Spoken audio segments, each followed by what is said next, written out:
All right, 6:02 in the Rose City. Time for Dirt and Sprague on Portland Sports Leader 105.1, The Fan and the Fan Sports Network.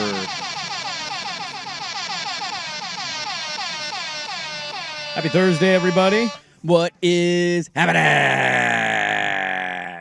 You familiar with the movie Private Parts? Private Parts I have seen. I have not seen in a long time, but vaguely familiar. It's been a while for me. It's a Howard Stern movie, the only one he's made. Yes. Excellent flick. Excellent movie. I watch it once a year. Oh. Yeah. I own it. I buy it. I watch it once a year. Right now, I feel like the scene when he is in college becoming a radio DJ for the first time, and he's getting by and he's late, and he gets into the studio, and all the students are outside of the studio, and he just spills everything everywhere. And he's like, oh! Everything gets knocked over. That's how I feel right now. Flames are going up. Keyboards are lit up. Yeah.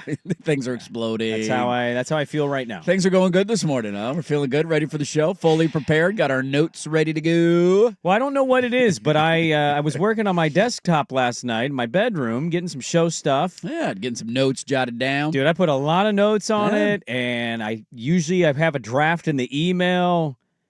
I get off that, I go to bed, I wake up, I get into work, I open my laptop email, and nothing in my email has been updated. Not even a draft, not saved in any way, shape, or form. No, it is saved, but it's yesterday's show sheet, so I'm deleting, and I'm trying to remember everything I jotted down. What was that one thing I wanted to talk about at that one spot? Where did that go? So annoying. So annoying. We have this problem going on internally where they made all of us update our laptops here at the company. That was like a big thing when our last engineer left before we hired the new ones. There was like a date. You had to have your laptops updated by this date or your computers will no longer work. That was the way that it was spun to us. And out of sheer laziness, I just never got my laptop updated because I'm like, I'm sure it'll be fine. Like, I'm not really buying this too much.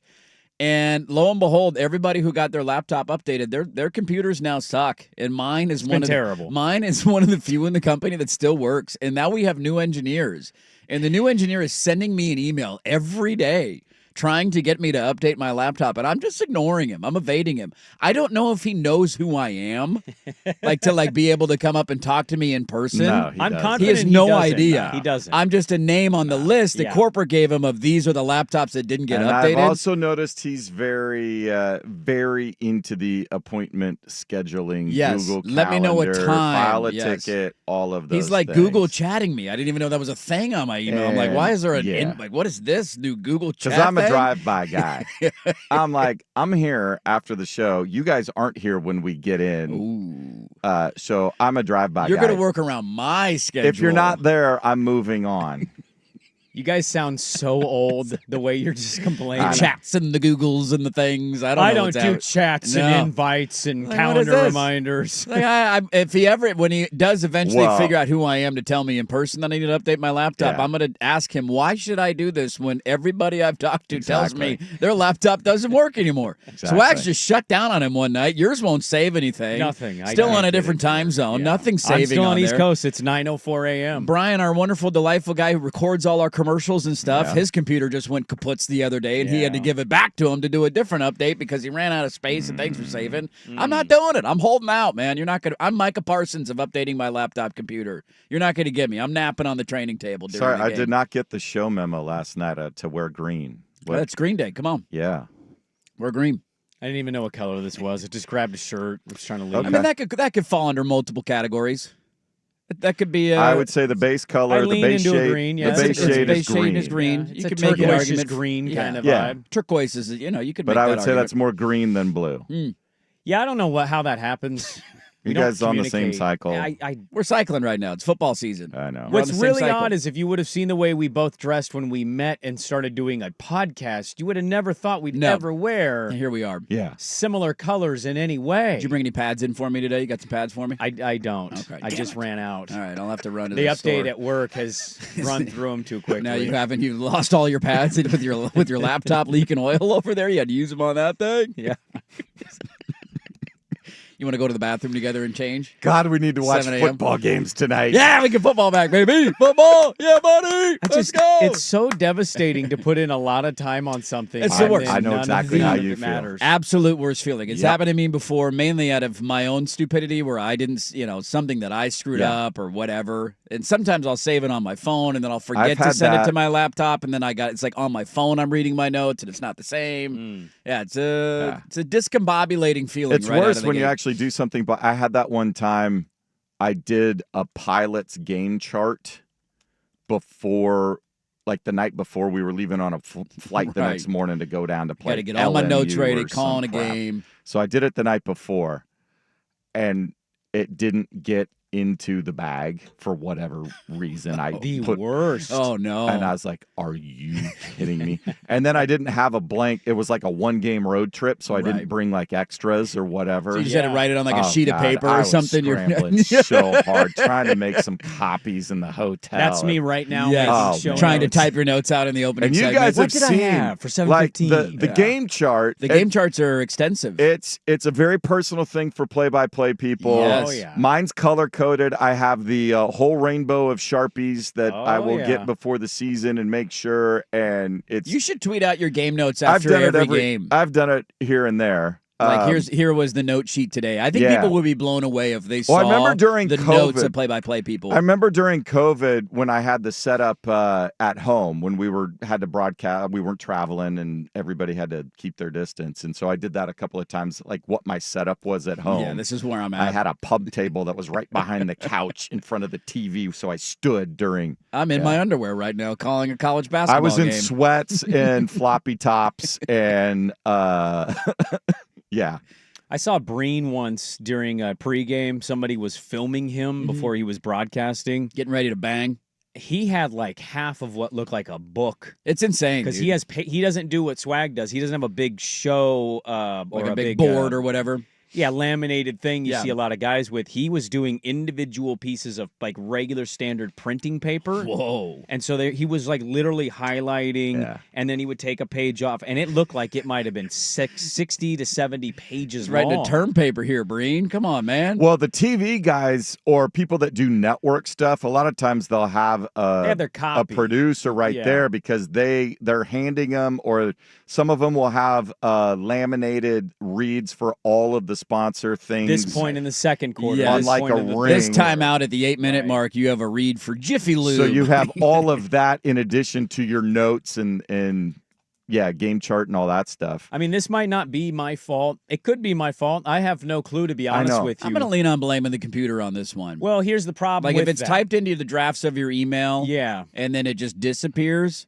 I feel like anytime I've ever started to type an email, if you don't end up sending it, it automatically goes to your drafts. That's what it's been doing every time until today. automatically. You Yeah. pull it up, you're like, there it is, right there. I didn't send it yesterday. Perfect. It's Yep. ready for me to access it. The problem is I am coming off of two very, very, very bad moments of forgetfulness. Mm. And so I kind of want to blame myself. Ah. I would say of all the traits I have that are awful, which there are a lot, You get hit in the head too many times, high school football. probably. Yeah. I remember my first borderline concussion against Whitaker, seeing literal stars in front of me and the kid just laughing about how hard he hit me. Whitaker will do that to you. Yeah, they would.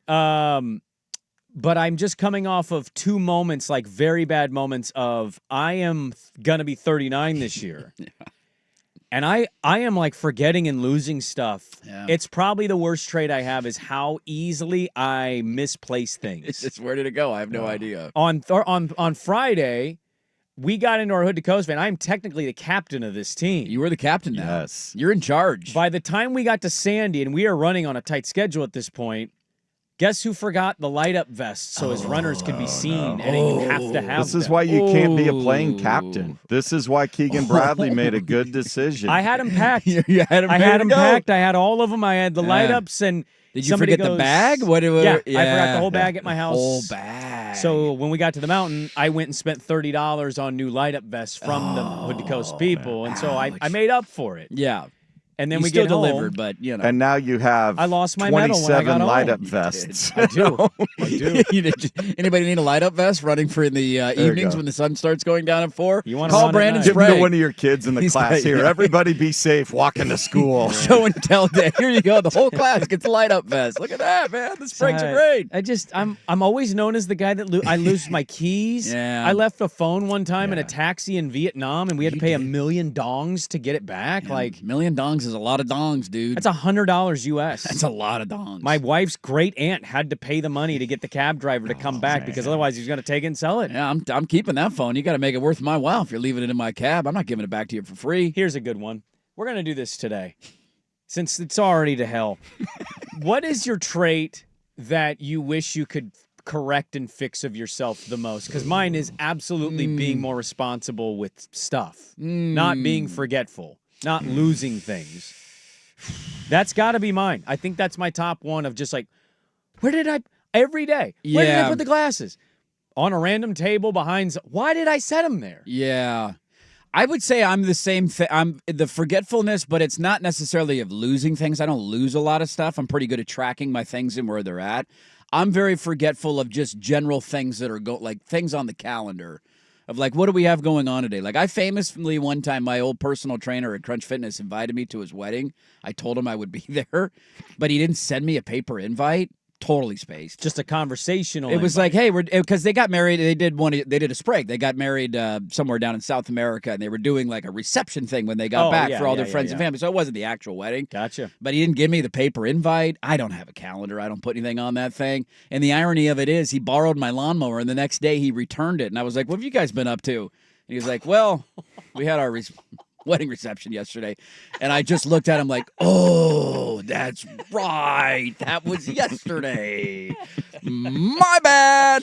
Gift is coming soon. Gift is on the way. I will deliver it next week. So I'm a very forgetful person just in terms of like, do we have anything going on today? And the wife will tell me stuff, be like, hey, next Thursday we have Teddy's got a doctor's appointment. It's like, okay. And then by the time next Tuesday rolls around, it's gone. Totally disappears from my brain. Did you acknowledge out loud that I didn't go to that Yeah, I was event? like, dude, that's my bad. I forgot to write it down on my calendar. I totally spaced. That was a fun little awkward conversation. Training sessions ended the next day, and we still don't know why. We had a severe leg day the next week for some reason. I was squatting for an hour straight. What the hell, dude? Hold it. Hold Don't it. take it out on my legs. It's not my legs' fault. It's my brain's fault, man.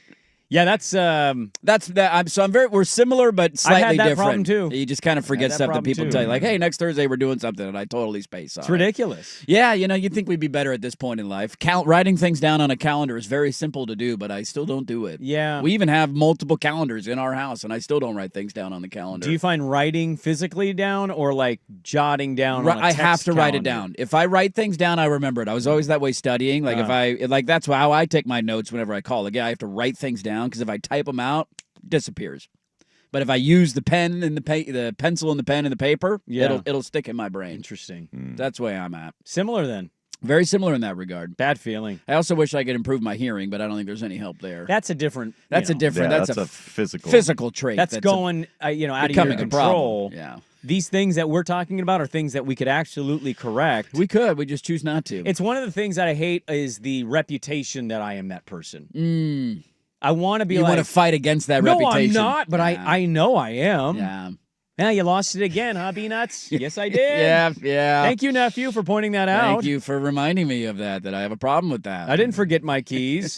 Definitely didn't. My wife's that way around the house. Like she'll probably say 10 times a day when she's around the house, have you seen my phone? Have you seen this? And I always know where it's at because I'm aware of where things are with the kid. And he always grabs the phone and he throws it and he wants to play with it. So I'm always aware. I always move it to a different spot to get it out of the way of his reach. She's the same way around the house. She loses things constantly on a Why day-to-day does she basis. ask where her phone is? She doesn't text anybody back. She does not.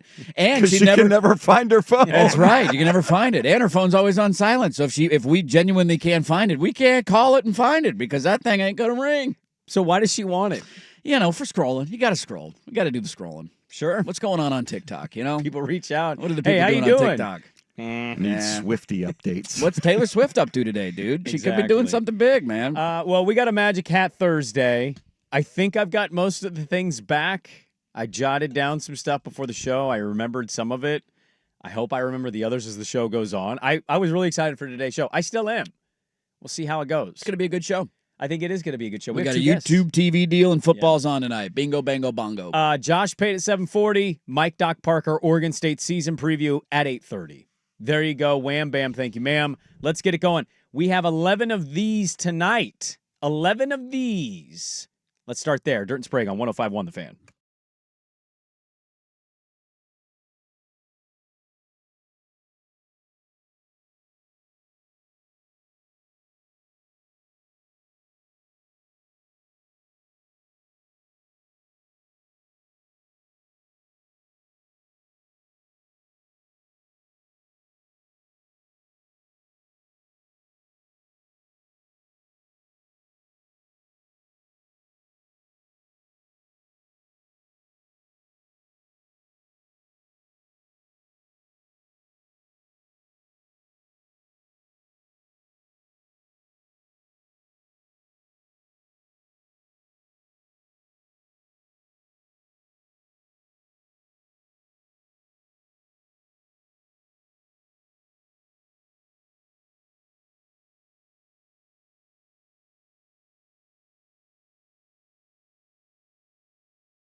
Bang, bang, bang. like to I love the way you walk, start the show and I love the way you talk. with one of these. One of our listeners, Steven, making good point. Breaking news. YouTube TV and Fox have agreed to a short-term extension as they work on a long-term extension. YouTube TV viewers, breathe a sigh of relief. We will have football. We will be okay. We will be able to watch football this weekend. Now, let's also do this. Yep. Congratulations to everybody involved. We've made it. It is football season again. Hey. Starts back up tonight. Welcome. Week 1 gets going. We had week 0 last year's a little bit of a teaser. Week 1 is here. Now, I want to start with this because I've been thinking about this for about 2-3 days. Yeah. We have a playoff team, and we have 11 Power 4 teams tonight. We do. 11. Will we have, or will we watch this year, tonight, a playoff team? Yeah, I think we will. I think Boise State's probably the easy pick here. They're on the road at South Florida. That's a 2:30 game on ESPN. So you have Boise being the group of 5 team again. I do, mainly just out of ignorance, to be honest with you. Like you don't know what Tulane has, right? I know Ty Thompson's playing tight end. Other than that, I got nothing for you on Tulane. I didn't really do my research on the group of 5 teams. I thought UNLV might be a trendy pick for some for all the transfers, and then they struggle with Idaho State, and you're like, I don't know about that one anymore. Well, that one is problematic for a million reasons. Then And let me maybe ask it's you South this. Florida. Maybe South Florida wins tonight, and you're like, hey, here come the Bulls. Is Willie Taggart coaching South Florida? I don't think so. I don't know who the head coach of South Florida is. Let me frame it a different way then. Remember, they almost beat Bama a couple years ago. If you think, I do remember that. It was like a monsoon. Alex Golish. Nice. He's a good coach. Yes, he is. If you think Boise is going to be the group of 5 representative, then let me counter and ask you this. What do you got, Bob? Excluding Boise State, Oh. will we be watching or will we see a playoff team tonight of the 11 Power 4 teams in action? I do not believe that we will. I think there is only really one candidate on my radar as a playoff team outside of Boise State tonight. I have 2. Oh, you got 2 others. I'm fascinated. On the radar. You on talking the about the radar of the playoff? I have 2. I don't know if there's any other radar teams for me, although there are a handful of games tonight that I'm interested in watching, mainly because they are either future Oregon opponents or Oregon State opponents. So there's a little scouting that will take place tonight. Absolutely. The Dirt household. The only one that has a viable pathway to make an argument for it for me tonight, I just can't bring myself to actually predict it to happen because we do this every year, but their schedule is easy. And this all being said, they're probably going to lose tonight at Arrowhead, and that would be Nebraska out of the Big Ten. So here is the 11 teams I mentioned, the Power 4. Ohio is playing Rutgers. Yeah, I'll keep an eye on that. Oregon's going on the road to Piscataway this year. ECU is playing NC State. Yes, a vicious battle of the Carolinas. Jacksonville State is playing UCF. Okay. I have to remind myself they're in the Big 12. How is that possible? I don't know how any of this is possible. Missouri is hosting Central Arkansas. Please lose. Elon Please lose. and his Rockets are going to Duke. Musk is going to Duke? Yep. Elon Musk is playing Duke tonight, 11-on-1. UT Martin playing Oklahoma State. I will watch that. That's who Oregon plays next week. Buffalo is playing Minnesota. Mm-hmm. Stephen F. is playing Houston. Nebraska's playing Cincinnati, and Miami of Ohio is playing against Wisconsin. The Badgers. Now, the 2 teams I would say that I have circled, because I put Boise down as an absolute possibility to make the playoff. Yeah, group of 5 team. I had 3 teams that I said tonight on my television I might watch playoff teams. I'm curious who the other one is, because I know Nebraska's one of them. Nebraska is one of them. You are correct there. You talking about easy schedules, the way you teed it up, I think Swag and I were thinking you were going to say the same team in our minds. Oh. And you should have wore their T-shirt that you were gifted from Christmas. Ah, the Tigers. Missouri is hosting Central Arkansas, and you They talk are. about easy schedules. Missouri is one of these teams that many people like. They're loaded with NFL talent. That they are, Bob. And their schedule's kind of a joke. Pretty manageable. They get Alabama at home will be their toughest game. When is that game? That is October 11th. So they got a little bit of time to ramp that one up. They get South Carolina late in September, but that's also at home. We'll see if that one, Their how the game toughest talks road are. game is the week before Thanksgiving at Oklahoma. Okay. So if Oklahoma doesn't turn it around, and they got a couple weeks for Bama, and South Carolina's in the dirty poll. Yeah, I'm sure Isaac would say, watch out for Kansas. They got the next border week. war next week. They It's do. the first time they played that in 12 years. Well, Kansas has like been a a long time. 15-year quarterback at the helm, so They I'll do. give them that. But I think there are 3 teams tonight. yeah. We might see a playoff team on our television tonight. It's a valid argument. Missouri's schedule is incredibly manageable. I'm curious to watch them tonight. I won't watch a ton of that game. It's the Central Arkansas at 4:30 on the SEC Network. They should handle business if They're doing the whole we have 2 quarterbacks thing tonight. Yeah. They're playing both guys. They have the Penn State backup. His name escapes me off the top of my head, but he's playing, and then another guy. So they're splitting reps for their quarterbacks tonight. 36.5-point favorites. Yeah, but they're going to kill Central ESPN Arkansas. won't even list this point spread. No, that's from our friends at A-Lene. When you play at Central Arkansas, that's not going to be public knowledge. So you're doing the 2 quarterback thing into 1 quarterback thing, I'm assuming, because Kansas is a legitimate threat to beat them. I don't know if they will. I don't know how good Kansas is after 1 game over Fresno State. But that one, at least I would think you would want a starting quarterback for that game and not do the splitsies thing all season. That's my big fear for Missouri, is that I don't doubt the schedule. I don't doubt how things kind of break their way in that regard this season. Do they have a quarterback that can survive against Alabama, South Carolina? We can laugh at Auburn, but Auburn has decent talent. They got to go on the road. You got to go on the road to Vanderbilt. You got A&M at home. You got to go on the road to Oklahoma. And then Arkansas is a team that will, without a doubt, mark my words, Arkansas will beat somebody in the top 10 this year. I feel like Arkansas does it every year. Last year it was Tennessee, and they were number 4 in the country, and Nico ran out of bounds as time expired and started throwing the ball into the end zone. Like, Arkansas will get somebody at some point this year. That's a bad loss because they might be a 5-win team. Could be Notre Dame early in the season. Like, Arkansas is going to fire Sam Pittman and his man boobs. He's on his way out. But they will pull off a top 10 upset because that's just who their DNA is. So that's the only thing from Missouri, is just not knowing the quarterback position. But the retort to Nebraska would be, do we know how good Dylan Raiola is? And the answer is no. He was not very good as a freshman, but I'm not throwing him out after one interesting freshman year, to say the least. I'll say this. I just don't have a lot of high expectations for true freshmen at that position. No. Like, we'll see if Underwood is every bit the Cam Newton hype that he's been pubbed. Yeah.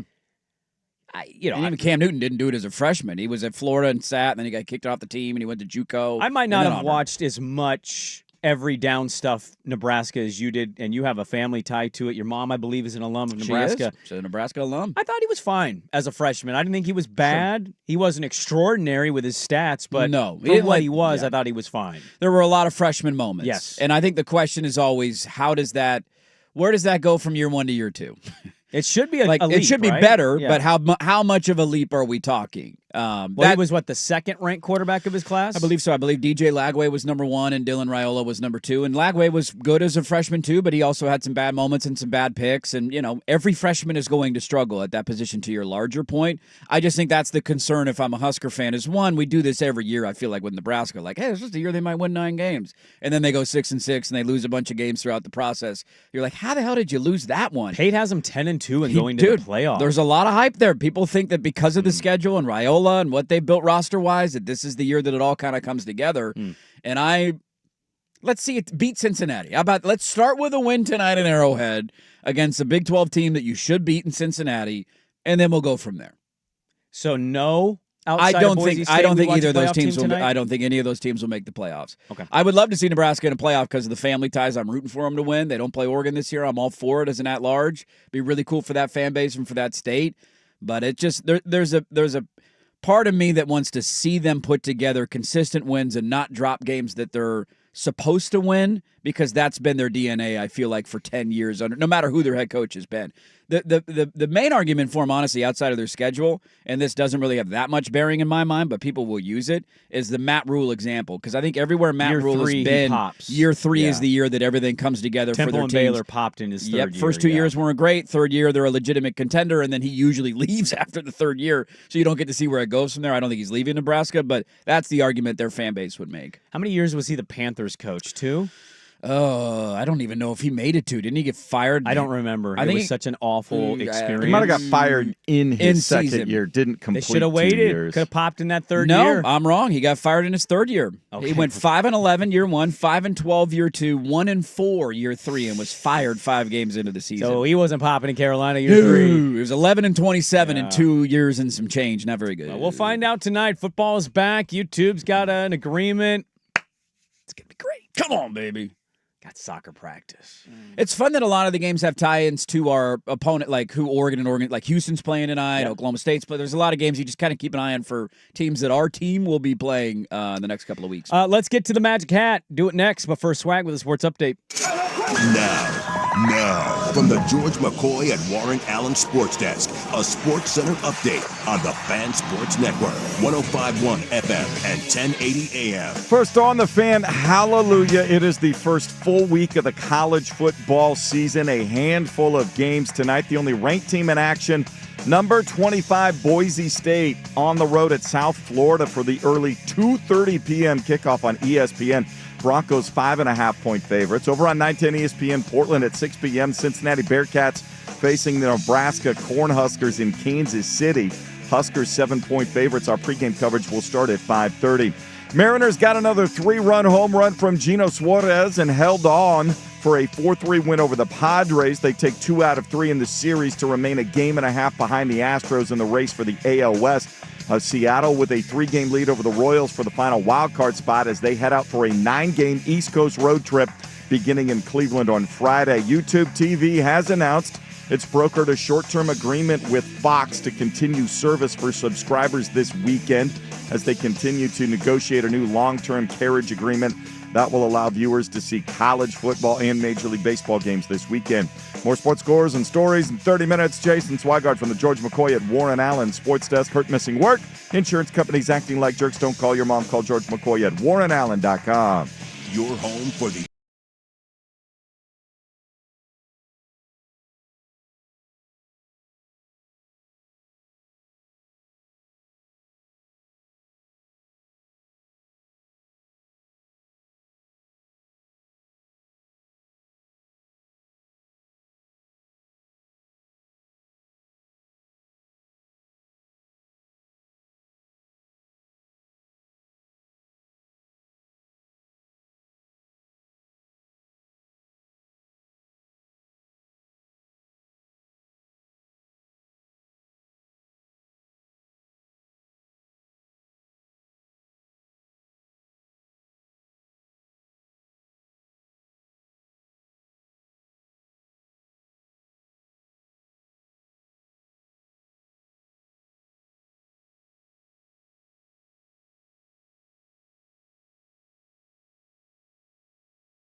today.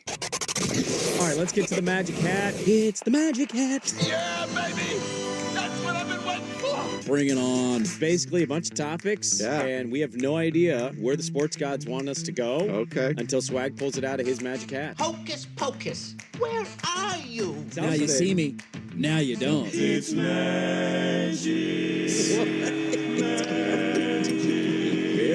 It's simply what it is. It's magic. We don't know what's going to come out of this hat. Where is that rabbit? Abracadabra, MFers. Let's do the magic hat.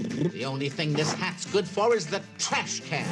All right, welcome back in. It is Magic Hat Thursday. Last week, we moved the magic hat to the 9 a.m. hour. I debated if we should have kept it there. Ooh, would you like the 9 a.m. hour magic hat? It opens it up for more people, I think. It does. It for sure does. 6 a.m. crowd. We can always Be a just little throw it in different. a random spot. Have it be one of those things every Thursday. You show up, you never know when the magic hat's going to hit you. What if it's at like 6:15? It's a surprise magic. Oh, there it is. 7:30 magic hat today. Too early. I also just remembered a magic hat thing that I had written down that I didn't add to it, so I'll be doing that during the commercial break. What a great day to not That can be have. in segment number 2 of the magic hat. Yeah. It'll be a late edition. Yeah. You ready? Yeah, go ahead. Can true love exist with this? Yeah, so I got into a little bit of a text back and forth, and there seemed to be a pretty firm disagreement on this.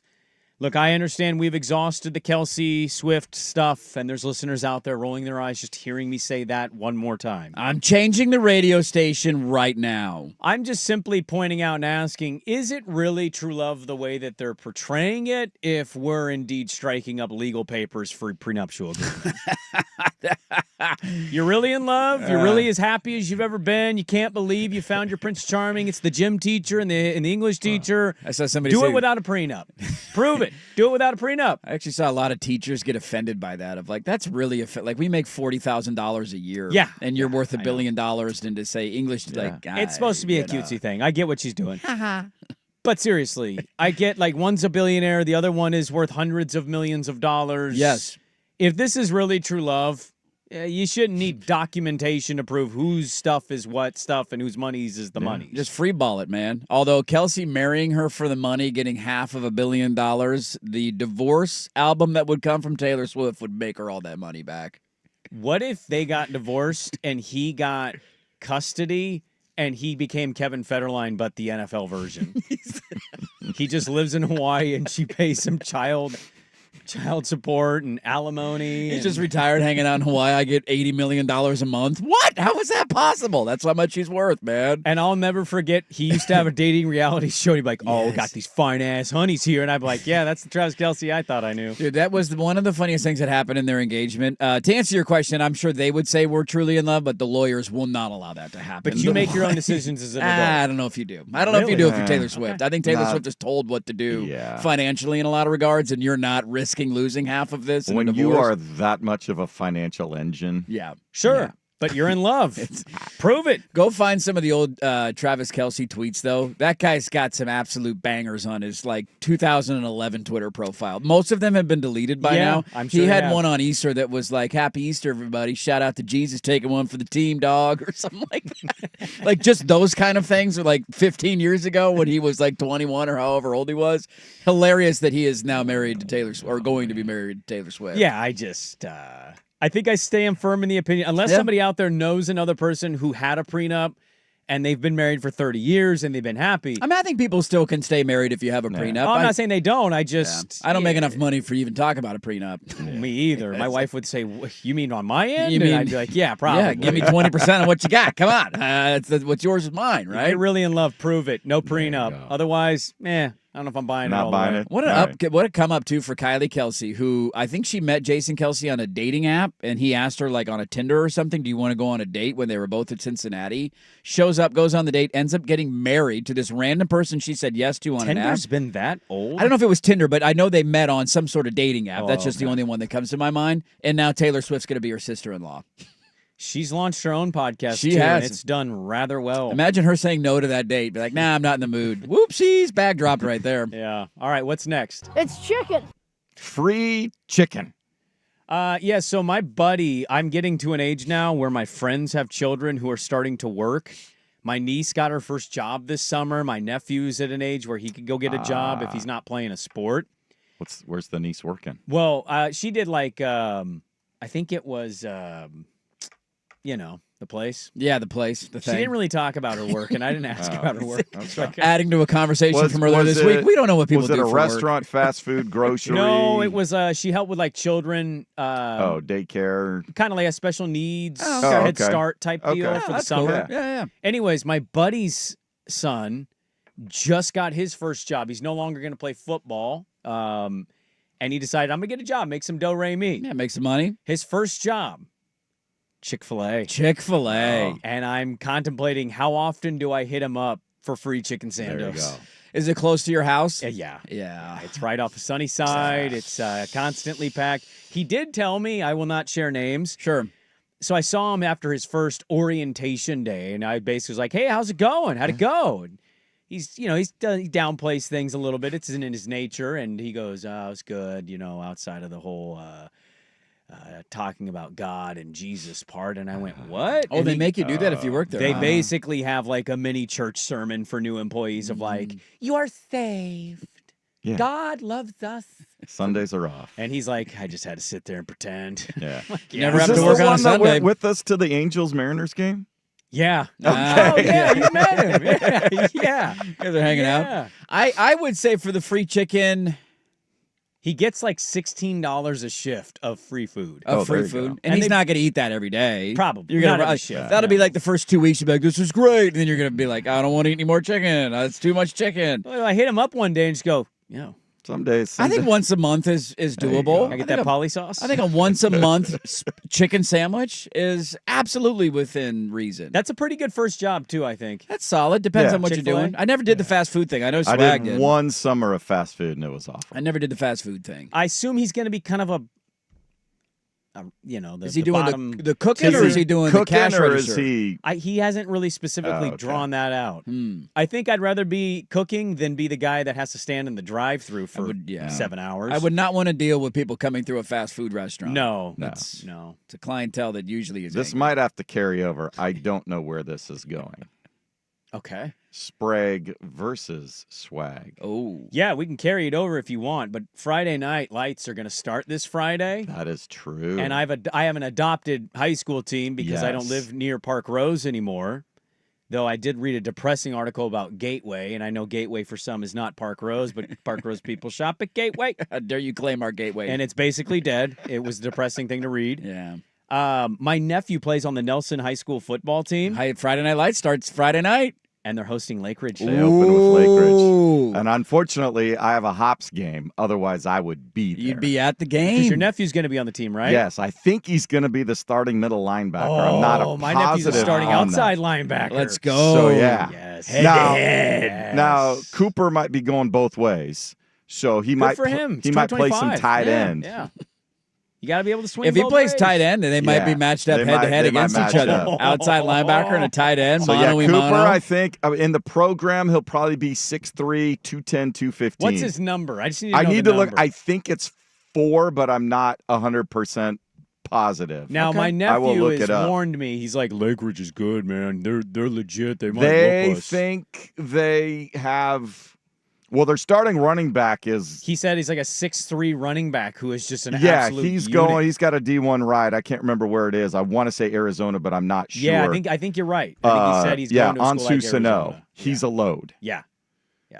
So they will try to run the football. Lake Ridge's issue always over the years is they're not the biggest in the trenches. yeah. And so then they go play Lake Oswego and Westland and Central those are Catholics different on their levels. roster, and Sure. they kind of get road graded. So you get beat up at the line they're of scrimmage. hoping this year that they'll have skill. They've always had good skill positions, but this year they're hoping they have a little bit more grit to What's them. the line on the game? I think it is Lake Ridge -2.5. Oh, it's a short spread then. On the road, It's slight a road favorite. favorite, Road though. favorite. Yeah, you got the home field advantage at Nelson. Yeah. What's the scouting report on Nelson? How do we feel about the team this year? You know, I think they're going to do things. You think they're going to do the things? I think they're going to do good Yeah, they're things. gonna do I've the met things their and the coach. things. He's a very Yeah. nice guy. Let's go, He's, Nelson. Yeah, he's What is number their mascot? 4. Hawks. The Hawks. Number like the 4. Mighty Duck Hawks. He's listed at 6'3", 210, tight end linebacker. Okay. This could be fun Friday I night. asked him because I said, "Are you going to play more defense or offense?" He said, "Probably defense." I was like, you like lighting dudes up, and yeah, had a little twinkle in his eye. I'm going to be at a lot of Friday night games this year, guys. I'm excited to take Teddy ball game to a high school football game. Are you going to go to one? I'll go to one for sure. I'll pop over to a Cleveland game at some point. Oh, you're going to I mean, it's close to high school to me. Yeah, well, we'll see. Maybe I'll wear your jacket. Wear my Letterman's jacket. Walk around on a sign on the track saying "Put me in the Hall of Fame." Get a section that just chants Andy Hall of Fame. I'll just go slip them all $20 to start chanting. They'll be like, I don't know who the hell that guy is. Some old dude gave us $20, though. We'll chant his name. Sorry, athletic director. I don't know why they're here. I have no idea. They just started chanting Rudy. It's my favorite movie of all time. Sprague versus Swag. I can't wait. It's going to be fun. It's a senior-loaded team, so it's they got like 34 seniors on the squad. I don't think that's Nelson's situation. It's a lot of juniors. A lot of juniors and sophomores. So yeah, this younger group, squad. They're gonna pop later in the year. They're not peaking early. That if they lose that one, that's when they want to see Lake Ridge late in the season. Yeah, when they're hitting their climax of how talented they're going to be. More Magic Hat next on 105.1 The Fan.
The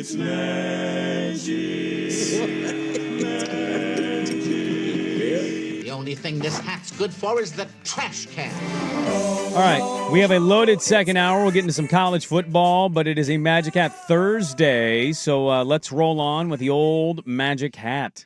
What is next, All right, Swagger? we kind of got to go rapid. Yes. Pocket foods. Pocket foods. Pocket foods. It's a couple, this might be 2 weeks old at this point. If I was not a diehard Dodger fan, I would probably be rooting for the Brewers this postseason. If you don't have a team in the fight when we get to the playoffs, I'm probably going to adopt them and then be ready for them to break my heart in the first round again. But are you familiar with Pat Murphy? I am. Their manager. Their manager is extraordinary. Here Yes, he is is. Pat Murphy. This was a couple weeks ago doing an interview on Brewers television saying, Pat, we caught you eating on the broadcast. And he shared. I like a lot of different things during the game. There's pancake. I got actually, I got a little pocket pancake right here that I munch on. They're wonderful. You want some? Oh, those are delicious. Pizza, bagels. What else do you keep in your pocket? Whatever fits.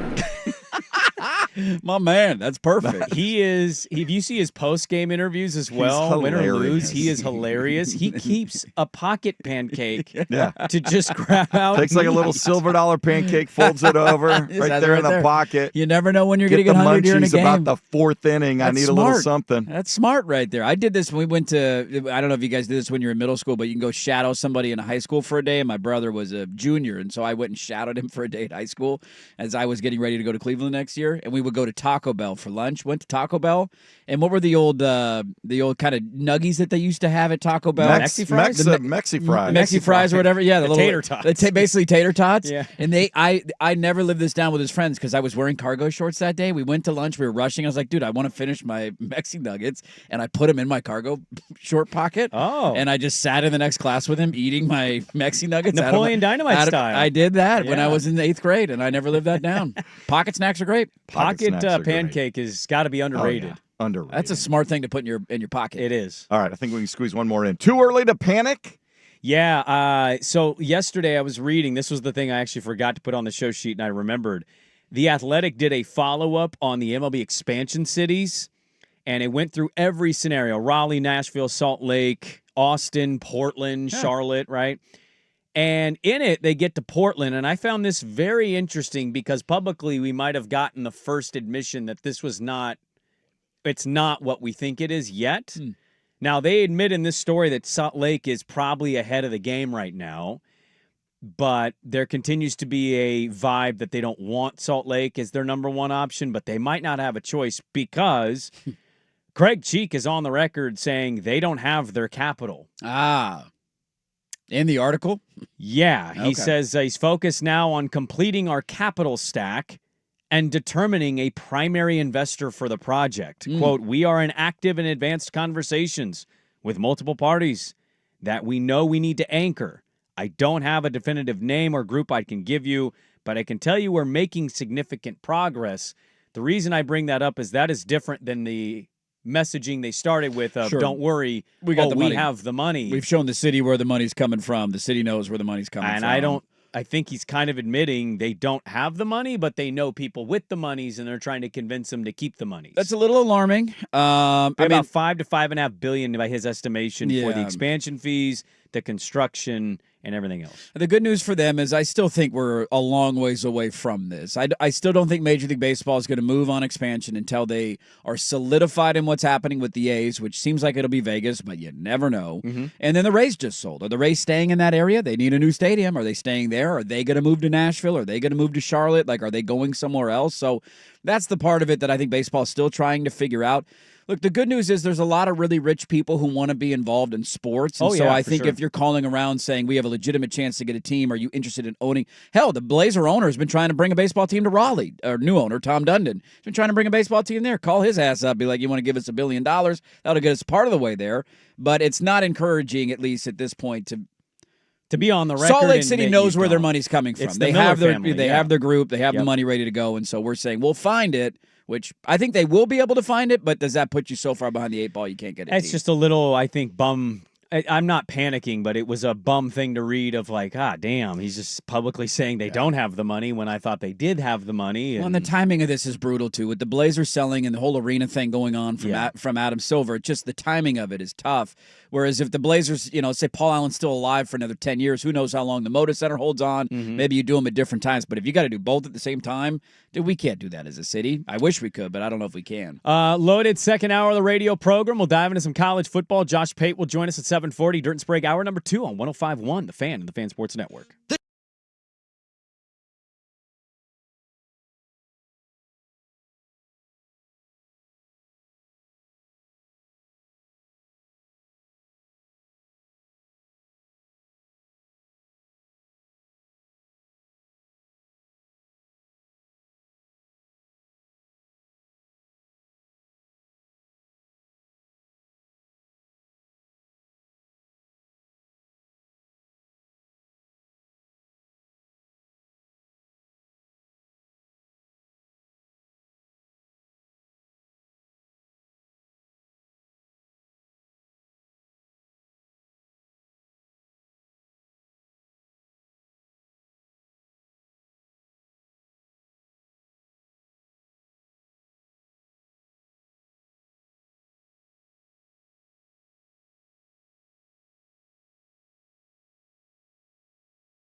Now, from the George McCoy and Warren Allen Sports Desk, a Sports Center update on the Fan Sports Network, 105.1 FM and 1080 AM. First on the Fan, week 1 of the college football season will span 5 days. Starting tonight, a handful of Power 4 teams in action.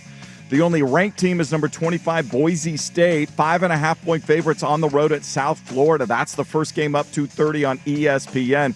We've got action for you on 910 ESPN Portland later this evening, 6 p.m. kick. Cincinnati facing Nebraska in Kansas City. Cornhuskers are 7-point favorites there. Our pregame coverage will begin at 5:30. Mariners were able to hold on and beat the Padres 4-3 to take that 3-game series 2-1. The victory keeps them a game and a half behind the Astros in the race for the AL West. Seattle now will head east and start a 9-game road trip beginning in Cleveland on Friday. YouTube TV announcing on its socials that they have brokered a short-term agreement with Fox. They will continue to carry service for subscribers this weekend while they try to hammer out a long-term carriage agreement. That means college football on Fox, FS1, Big Ten Network. All of those things will continue this weekend. More sports scores and stories in 30 minutes. Jason Swigart from the George McCoy at Warren Allen Sports Desk. Hurt, missing work, insurance companies acting like jerks. Don't call your mom. Call George McCoy at warrenallen.com.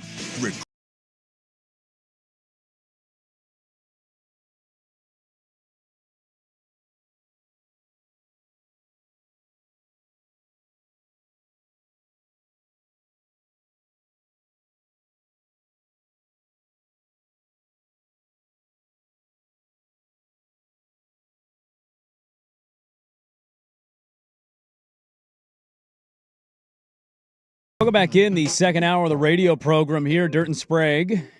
No, the radio station is not dead yet. What? Yeah. What? It's news to me, man. Just flipped to the FM, but we're dead.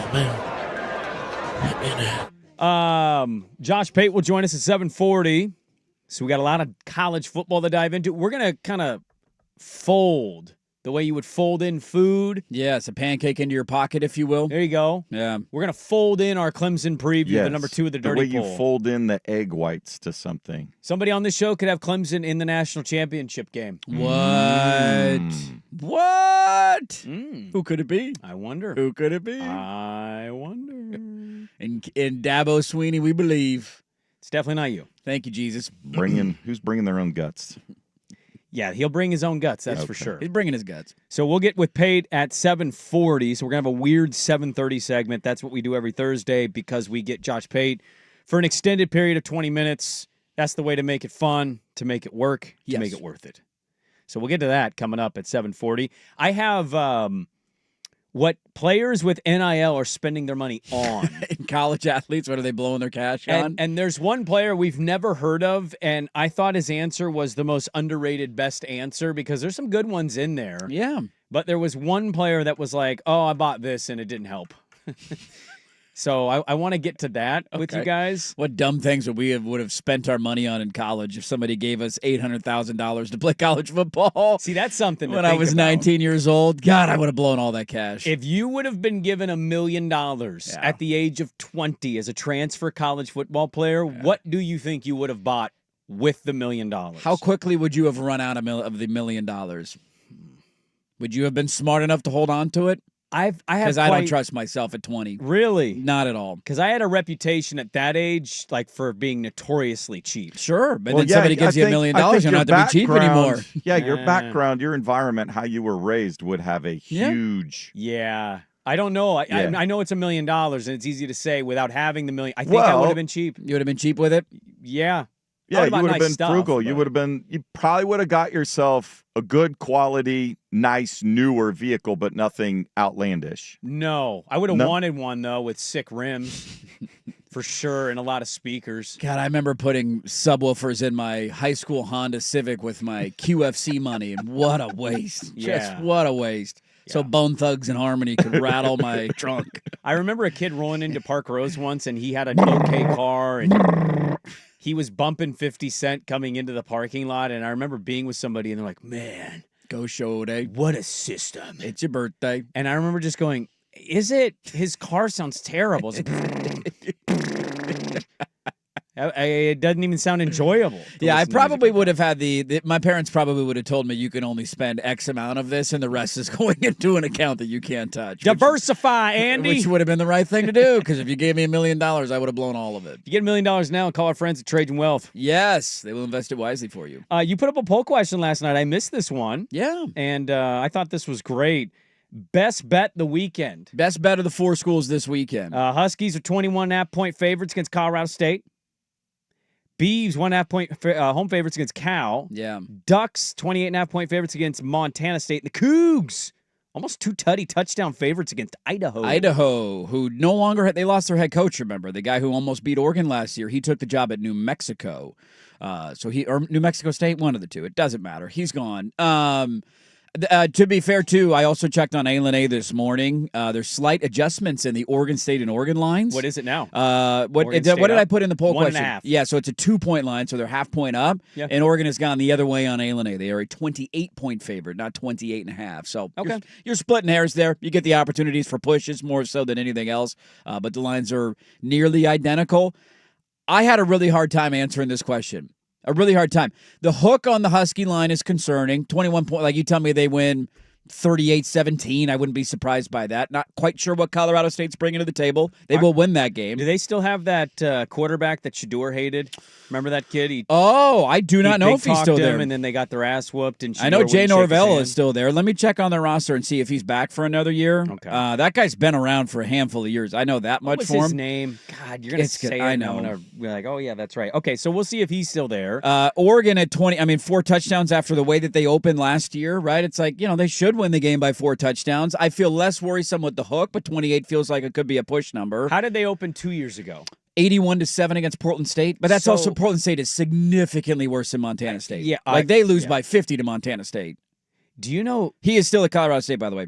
Braden Fowler Nicolosi. Nicolosi is the last name. He is still there. Couldn't beat Oregon State. No, he could not. Did you know that? What's Portland State's head coach's name? Is Bruce it Barnum. Bruce Barnum. Bruce Barnum. Do you know Bruce Barnum and Portland State haven't had a winning record since 2015? That sounds about right. The program's pretty bad. We're on 10 years without a winning record, and you're still a coach? I don't think they care about athletics. Then why do you have athletics? Great question. Okay. That's a different conversation. That's a more in-depth deep dive. That's a very different. Well, Dusty conversation. told me when I got back from Hood to Coast, he met me to pick his wife up, and he told me, he's like, I took the kiddos to the Portland State game. I go, how'd they do? He goes, they lost 42-0 to Tarleton State. Yeah, they played Tarleton State in 100-degree weather, and they got shut out. It is a shoestring. They budget play in of Hillsboro. I don't get why. I understand they got a history, but what's the point? The only way that school can make money is by playing games in which they will lose 81-7. They play BYU this weekend. Exactly. Yeah, they got to play a couple of those. That's their athletic budget. They go play those games to get their head bashed in, and then that's it. So I would say this. And then Oregon State Cal, it's like I think Oregon State, I don't know what the hell to expect in that game. That line being as low as it is a little problematic for me. I feel like Oregon State should be a 3.5-point favorite because Cal's starting completely over with freshmen. Yes, but and you're at home and you usually get the home bump there.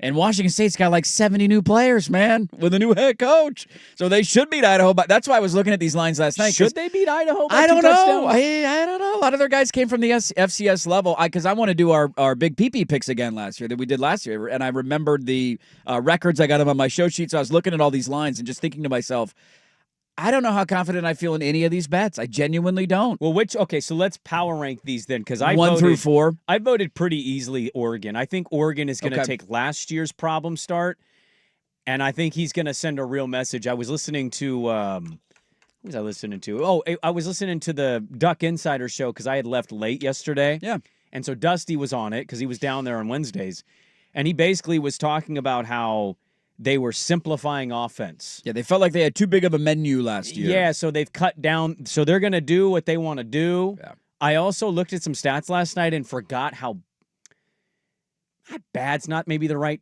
They weren't very good running the football, surprisingly. They didn't. Their offensive line couldn't block. 73rd in college football. Like Oregon early State in the ran season it better killed than them. Yeah, I mean they didn't have any rushing yards hardly at all. I want to say against Idaho. So I think they're going to really take that and. I voted Oregon. Oregon State, I think they're going to cover because I think they're going to win outright, and that number's so low that's a cover number. Yeah.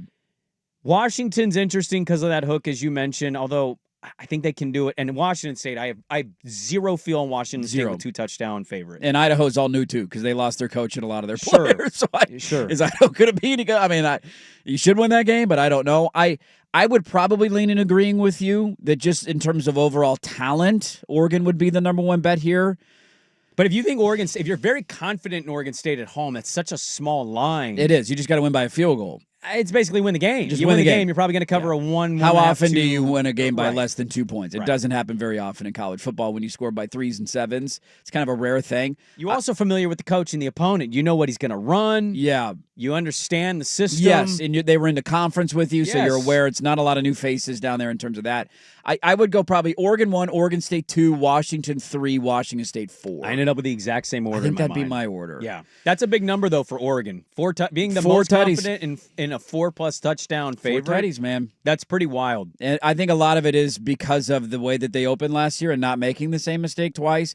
I also think the menu thing, like there's definitely some validity to that where maybe you just took too much in and you weren't ready to execute all of it at a high level. Yeah. I also think, the other part, like let's not beat around the bush here. Charlie Pickard is a below-the-line center, and they started him at center in that game, and it caused all sorts of nightmares for their offensive line in terms of communication, switching off who's picking up who, covering stunts, and all those everything that goes with playing center. He did not have a great performance in that game. He is not their starting center this year. He's a depth piece in case of break glass in case of emergency, and so just from that standpoint, they're going to get off to a better start on the offensive line. I got to ask you this. I probably ask you this every week during the college football season. New helmets. Got the uniform reveal. Did it move? It moved. Yeah, it moved. Yeah. Still moves. It still moves. That still gets you, huh? The only thing when does that go away? It never will. It never really? will. Yeah, it's like so Christmas, there's man. So there could be somebody right now driving around, listening to the show. Yes. They could be in that 60 to 65-year-old demographic, and they see the jersey releases, and it still goes, oh, my God. Oh, I don't know if it does for the olds. I'm saying just at least for me, I don't think even when I'm an old, it'll ever go away. There's always something of like, God, looks good. That's a good look. The How only many different combinations could they keep going with Too until many. you're 60 years old? Well, the helmets are new, don't you know? That's a new colorway of the helmet they've never done before. I was going to say, the Brandon. helmet's not new, the colorway is new. The colorway's new.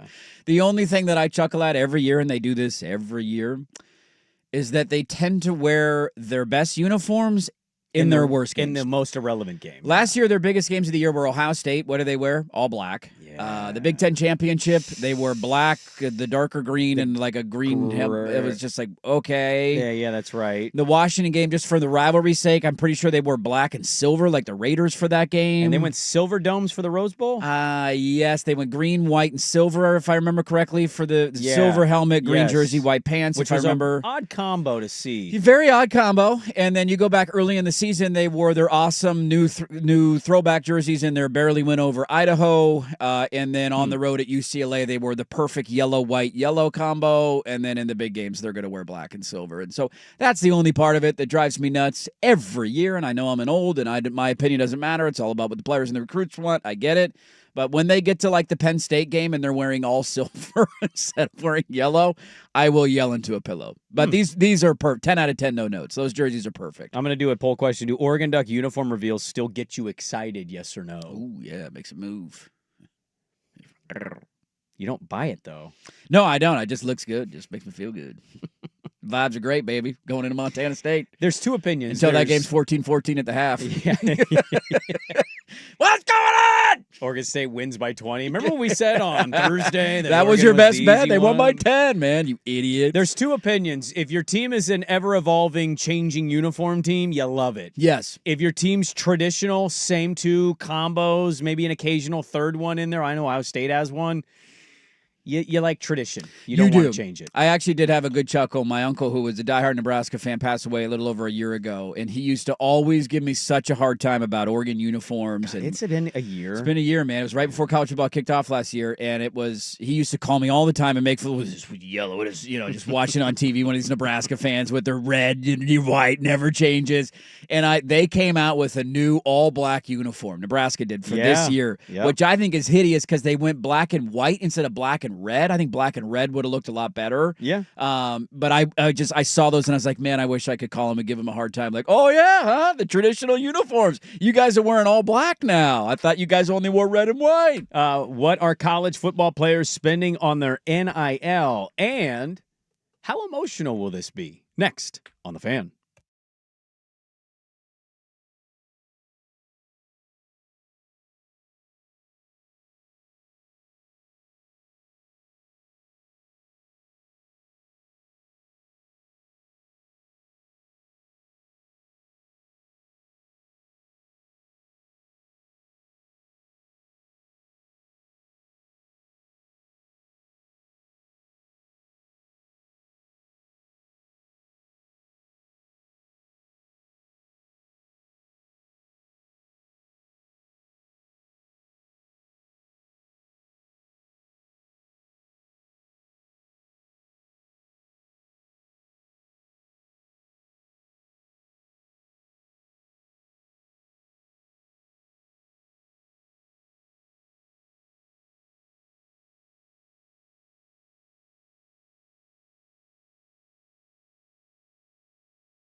a.m. Well, right as we talk about jerseys for the Oregon Ducks, the NFL teams start tweeting out their jerseys, their specialty jerseys for this year. And I saw the Seahawks and Niners have released theirs. What are the Seahawks? Are they going throwbacks this year? What are the Seahawks wearing It's like this an year? all gray with Kelly green. It kind of looks like an Oregon uniform. Okay, And then all right. they've got their Seahawk helmet. Oh, all right. The Niners are nice. I like that, the all black with the The good red and gold font is pretty sweet. Seahawks. That's okay. I got no. I like the shoulder pads on the Seahawks jersey. That's not a bad uni. I know why the Niners are doing an all black helmet. I don't know if I like it, but I like. Have the they ever jersey. worn an all black helmet before? I don't believe they have. I know no. they've done black jerseys different than these ones in the past, but I don't remember a black helmet. So we'll get to Josh Pate after our turn and burn segment. I wanted to ask you guys very quickly before we get to the NIL thing. Yeah. Are you prepared to cry Saturday? Do you think you're going to cry I teared watching up. Corso's last show? I will not be watching because I'll be on the road to Eugene, but I'm going to record it so I can go back and watch later. Touche. It's an early kick for Oregon this week. Yeah, we're on the air at 9 a.m., so I'll be in the car during game day. I actually might be listening to game day as I'm on my way down. We'll see. But I got a little teary when they did the tribute to him. There was a lot of random people in there that I'm like, why? Like even Lanning was in there, and I'm like, you don't need a Lanning quote on Lee Corso here. It should have been more so like ESPN personalities and people that he worked with. When the Herb Street one came on at the end, I teared up. Like he literally couldn't even talk. I'd imagine that's going to happen live. Yeah, there's right? going to be a lot of tears on Saturday. So I think I will get emotional, man. I am trying my best to do what we talked about a week or two ago of separating the last handful of years in the way they've handled this. Sure. After the stroke and him not being able to talk, and we've all had the same thought of like, why is he still on television? To remembering what he has meant for the sport, for how long he has meant it. And there is nothing that will ever match the feeling of a fandom of like the end of game day. Game day is there. They're at your stadium, and Lee Corso puts on the mascot head for your school. Everybody erupts and celebrates. Like, it just is one of the coolest things you can experience as a fan. It absolutely is. I'll never forget the moment they came to Corvallis and he put on the... Well, he didn't put on the beaver head, did he? He liked picking the Ducks. Yeah, he picked the Ducks quite loved often picking in the his game day appearances over the years. Turns out leasing out Donald Duck from Disney pays off. Fifth most, that's pretty fifth smart. most in his. Oh, we were number 5, really? Yeah, he picked the Ducks 21 times. That's pretty crazy. Out of 'cause- how many times possible? Does This it say? That's a so good this question. will be his 431st. So how many Duck games? Just Duck games. Yeah. Oh, I don't. Like what was his? Which That I Duck don't games know. did he not pick Oregon in? Yeah, I don't know. It's a Do good you question. remember? I don't. But the other thing is too, like when did he start doing the headgear thing? What year did that start? Do you know off the top of your head? I can't remember. They had a little teaser preview on Because it was. I want to say it was in the 90s, right? 96. I want to think. Because they didn't even do an Oregon game until 2002, Yeah. and then after they did it in 2002, they didn't come back. For a minute. They never. I think their first time in Eugene was in like 2007. It was Yeah, my yeah. freshman year when they came the first time. Because the first time they did an Oregon game was on the road, I believe, at He UCLA. picked Ohio State the most times. Texas is up there. Yeah.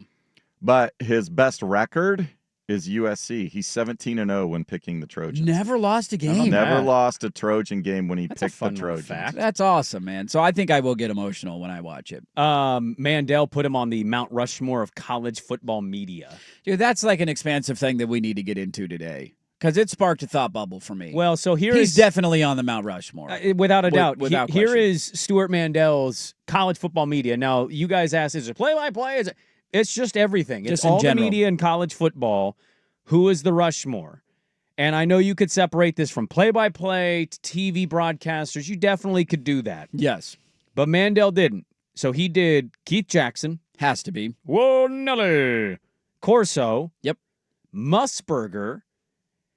And Lundquist. And Vern Lundquist, huh? And my rebuttal to that is I don't disagree with 3 of the 4, and I love Vern Lundquist. I was happy to see him in Happy Gilmore 2. He's in a Yeah. commercial for Happy Gilmore. I love Vern Lundquist. I got to take him off of this list, and I got to replace him with...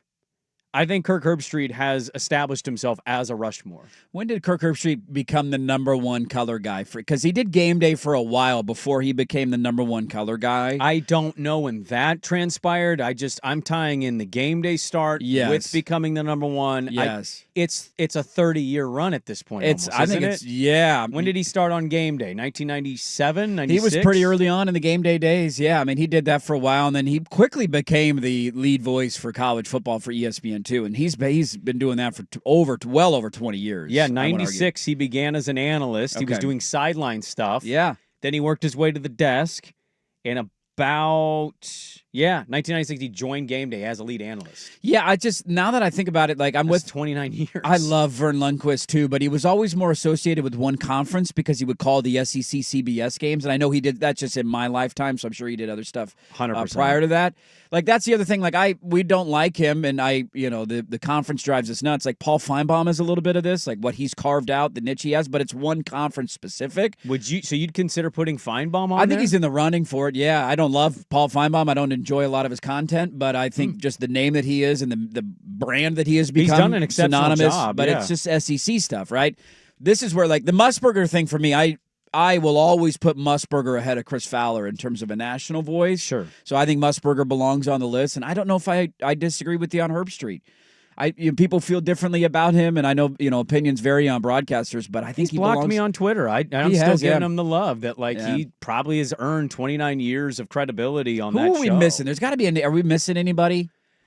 Swag would be best to probably help I'm us trying here. to think, but no. I mean, Keith Jackson was. I mean, there were a lot of people. Keith that Jackson did, and Lee Corso were unquestionable on the Mount Rushmore. Like, and there's then no debate. Musburger did it all over the place. I was trying. I think it's Herb Street. Because Musburger took Yeah. over from Keith Jackson as the lead Yeah. play-by-play guy for ESPN in their big games, and then he carried it until Fowler took over a handful of years ago. I think it's Herb Street. I think I have it right. Yeah, I think you do. I think you nailed your Mount Rushmore. So Corso, Musburger, Jackson. I'll see if I will see if listeners text in names and be like, "Oh yeah, that's right." But I feel like we've got a pretty good Mount Rushmore of media members. I do think even if you're not the biggest fan, I think you're right on Feinbaum. He's in the conversation because you cannot say He's become give him a national voice. Yes. Where does he do his show? somewhere in the South, probably Birmingham, Alabama. Yeah, it's somewhere like that, and it just took off. Yep. I mean, a lot of it was Tammy in the trailer park, but They help. The Collards help for sure. you know what? He Psycho recognized fans. it. He was Yeah. like, "Go ahead, Tammy, rant." He's one of the most. If you say the name Paul Feinbaum, everybody knows it. Everybody knows that Yeah. name in college football and has an opinion on him either way. We got Josh Pate at 7:40. That's coming up soon. Dirt and Sprague back with more. But for Swag with the sports update. Now, from the George McCoy and Warren Allen Sports Desk, a Sports Center update on the Fan Sports Network, 105.1 FM and 1080 AM. First on the Fan, it is the first full week of college football action. A handful of games to get us going tonight. The only ranked team in action, 2:30 kick on ESPN. The 25th ranked Boise State Broncos at South Florida. The Broncos 5.5-point favorites. We have action for you on 910 ESPN Portland this evening. 6 o'clock kick, Cincinnati and Nebraska from Arrowhead Stadium in Kansas City. Cornhuskers 7-point favorites. Pregame coverage at 5:30. Mariners with a travel day after they clinched the series against the Padres with a 4-3 win. Gino Suarez with a 3-run home run. They remain a game and a half behind the Astros for the lead in the AL West. They start a 9-game road trip in Cleveland on Friday. More sports scores and stories in 30 minutes. Jason Swigard from the George McCoy at Warren Allen Sports Desk. Hurt and missing work. Insurance companies acting like jerks. Don't call your mom. Call George McCoy at warrenallen.com. Your home for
a.m.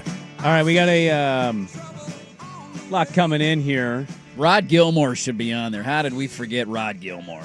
How dare you, short Petro Papadakis? What about Mark May? Mark May and Lou Holtz, the jury. What do they call that thing? Call it the final verdict or whatever. Remember that on Saturday night? Reese Davis was the judge. That's how we would end our Saturday nights. It was Mark May and Lou Holtz spitting at your camera. I'll tell you yes, Mark May. Let me tell you about the thing that could win. Suffering succotash, Mark. And then he would hit the gavel. I do remember that, yeah. That was the glory days of college football. Disliked Mark May. Who didn't Did anybody like Mark May? Is there anybody out there that's like, you know what, I was a big Mark May guy? There's not a single person. It's a good poll question. Did Nobody anybody like Mark May? Nobody liked Mark May. He was every fan. There wasn't even a single. I don't even know where he played. Maybe the one place he played is where somebody liked him. But outside of that, nobody liked that guy. Rod Gilmore.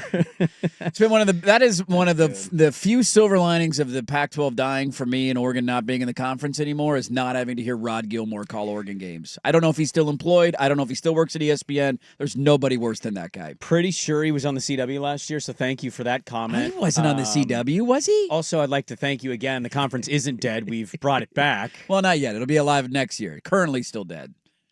Next year. I mean, not really. You rise from the ashes. There's two teams in that conference this year. Well, it can't be a two-team conference. You can. You have a championship game twice this year. You got two of them this year? Bring it. What if you split? Well, we go with last year's champ. You each get a trophy, Ryder Cup. I don't know. You go Ryder Cup style. You got to win more points in order to get the trophy. Dusty texted in Grantland Rice, to which we had to Google. Yeah. Admittedly. And I guess that's the motivation behind Bill Simmons naming his website. Yeah. Grantland. Yep. He was a legendary sports writer, died in 1954. He was, you think back in the old days, he coined a lot of the four horsemen. He was the sports writer that came up with that, which is still something that's known in the college football world. Look, it sounds like his Wikipedia makes it sound like he is absolutely worthy of this. He's got a crazy war story. He went to serve in the war, left all his money, which is equivalent to $1 million, to his best friend, came back, and his friend had spent all the money and killed himself. Yeah. And then he still made monthly contributions to his wife's, the friend's wife. Stand up, the widow. dude. I'm glad he is remembered. But I asked Swag, have you heard of Grantland Rice? And Swag goes, no. Never heard. If Swag's never heard of him, that's a deep cut there from the fan man. That is a deep cut for the fan man, but I would expect the fan man to have deep cuts. Yes. So the poll question is up. Is the college football Mount Rushmore Lee Corso, Kirk Herbstreit, Keith Jackson, Brent Musburger? Yes or no? This would be a fun one to throw at Pate to see if there's any other names on his mind that come for the Mount Rushmore of college football. I want to ask him about Corso. I mean, I don't know how you are a Josh Pate or a Durton Sprague or a Patrick Danny or an Isaac Atsuk. How do you grow up watching sports, no matter what your age was when Corso started, and him not having an impact on your life? Yeah, I mean, he is the media member that has been most synonymous with college football my entire life. It's been Lee Court when I was a kid. I'll never forget the headgear and watching game day in the morning. I mean, it's Dickie V to college basketball, right? Like, we'll do the same thing whenever Dickie V, I know he's been in and out of calling games and all that stuff. Oh, yeah, he's definitely the college basketball. They're the equivalent Corso, of each other, and those two guys passing away is going to hit me like a ton of bricks whenever it does happen. And so the last few years have been weird, man, but I will DVR it. I won't be able to watch it live, and I will go back and watch every second of game day at some point Saturday evening or Sunday morning. I don't know when I'll get around to doing it, but I will at some point watch it because I want to make sure to honor and appreciate what he has meant for the game that I love. You can catch it on the radios, as you mentioned, too. Can you? I thought you mentioned that. I said I might listen on the way down, but I didn't say on the radio. Simulcasting it anymore. I was going to pull it up on YouTube TV. I thought you were citing our schedule. No, I don't think we air it. No, I don't think they're simulcasting it anymore. No. It didn't work for radio. I usually stream on my YouTube TV on my phone and then play it that way. I apologize on that one then. That's okay. That's all right. That's all right. That's okay. Football Talk on the Fan presented. What? By Paramount Plus. Can't count on much these days, but you can always count on Sundays with the NFL on CBS and Paramount Plus. Watch your local NFL game live every Sunday on CBS and Paramount Plus. All season long, visit ParamountPlus.com/NFL to get started. Josh Pate Thursday. Woo! Next on the Fan. It's time for Who's Stinking It Up. Woo! Do not go in there. A sports lowlight, ripped from the headlines. We couldn't do diddly poo. Brought to you by Three Mountains Home Services. Schedule your appointment online at threemountainshomservices.com. Vientos claps this one. Deep left center field. Soaring out of here. Gone. Left center field seats. Mark Vientos a 2-run home run. There's ESPN New York, 880 Mets radio, Vientos home run, and the Mets destroy the Phillies in New York, outscoring them 25-8 in the series. Mets are hanging on to that last wild card spot. They're probably going to keep it because the rest of the NL is pretty garbage. It's like then goes Cincinnati and San Francisco and Arizona, and all those teams are really bad, so they'll probably end up making the playoffs. Are they going to win the division, though? They got a chance? 4 back? Yeah. And we'll see. Who's stinking it up? The Phillies against the Mets. Brought to you by Three Mountains Home Services, making it easy for you to save big on an AC tune-up service right now. $59 AC tune-up. Schedule online, threemountainshomeservices.com for that $59 AC tune-up. They make home services delightful.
Can slip through the cracks. Now, before we do this, let's go over the ground rules. Pelican Brewing presents the Daily Ticker, where Dirt and Sprague hit the big stories you've heard about, and some you haven't. How'd you do that? I'm not even mad. It's amazing. The Daily Ticker with Dirt and Sprague is brought to you by Pelican Brewing, independently brewing on the Oregon coast since 1996. Discover even more flavors from your local coast with Pelican's new craft sodas. Pelican Brewing. born at the beach. Yes, the Daily Ticker brought to you by our great friends at Pelican Brewing Company. It is survival of the chillest, so Pelican's beach beer brewed on the coast to bring the beach vibes to you. Available now at your local grocers. Visit them, Pelican Brewing. They've got multiple locations. It is an important Daily Ticker because it's a Josh Pate Thursday. Yes, it is, Bob. One of our favorites, the commissioner of college football himself. He's going from Kay Adams to Durton Sprague, which is quite a downgrade, I would say. I mean, in physical appearance, I would say we're an upgrade, but, to each their own. That's your opinion. Josh Pate joining us now, college football, one of the best voices in the sport. Find a show on YouTube, and as he mentions, every single time it is free to hit subscribe. He has great content out there. He's on Twitter at Josh Pate CFB. Good morning, Pate State University. We have a media question to ask you first to start everything off. We were talking about the college football media Mount Rushmore. It is Lee Corso's final weekend doing game day, so kind of a two-parter. What did Lee Corso mean to you as a college football fan and sports fan growing up, and who is your Mount Rushmore of college football media? Oh, boy. No, this is not controversial at all. Well, Keith Jackson's on it for me. Yeah. Corso's actually on it for me. Brent Musburger's on it. I was a big Braves fan growing up. So Skip Carey is not a name you would hear nationally, although he broadcasts Braves games on TBS. Mm-hmm. But Skip Carey was very formative for me. So if I'm carving the mountain, I've got to put Skip Carey up there. But yeah, I'll put Lee Corso on it. However, I do want to just, in the interest of talking media for a second, I do want to mention, do either of you find it a little, what's the word, insulting or just maybe upsetting that it is Lee Corso's last headgear pick on game day, and most of the talk has been about whether or not Dave Portnoy is going to be on the pregame show in a stadium on Fox? Let me tell you, if there's an executive on Fox that had this as the design, hat tip to him. It's sadistic work, but hat tip to him if that was the goal over there. Yeah, that was the thing. I said the first moment that news came out, I thought there's something more to this. This is trying to steal some headlines. They're both going to be in the same building. They're both on the same campus. It's the biggest game of the weekend, or campi, even though it's not plural, but I'm trying to impress you. And that was the goal there. That was a media blitz from Fox to try and steal away some headlines. But I don't think it'll work, man. I think would you? Because I know you're going to be on campus and in the stadium and all that. If you're watching at home, would you shed a tear watching the final Corso headgear pick? Yeah, so I was talking to the people at Ohio State because I don't know how many people who are listening have ever witnessed this in person. When game day and or Big Noon is at a noon kickoff show, Eastern time, they do their show on the field the last hour. You've probably seen that on TV, but the vantage point I have, because I'm in the building usually on the field, is you can see both of the sets. They're both in like respective corners of the end zone. And so I've talked to both networks this week. My question for Fox was, are you guys going to acknowledge Corso in any way? Mm-hmm. And I think they're going to, but I don't know how. And then on the Corso side, I really think that there will probably, from an operational standpoint, be some attention paid to that set, that ESPN Game Day set in the stadium. So I don't think I'll miss it. I think everyone's going to see it to some degree. I'll have to go back and watch the replay to really soak it in. But that's I'm going to talk about it on the show tonight. I'm going to reiterate some of what I said in the spring. Think about Lee Corso if you were to have told him at age 50 that the 25 most impactful years of your football life are still to come. Because he had been in coaching for 3 decades by that point. And to tell him, hey, man, your most impactful days on the sport of football are still to come, he would have thought you were insane. Mm-hmm. He probably thought, I'm out of coaching. What am I going to do? Well, that just shows you never really know.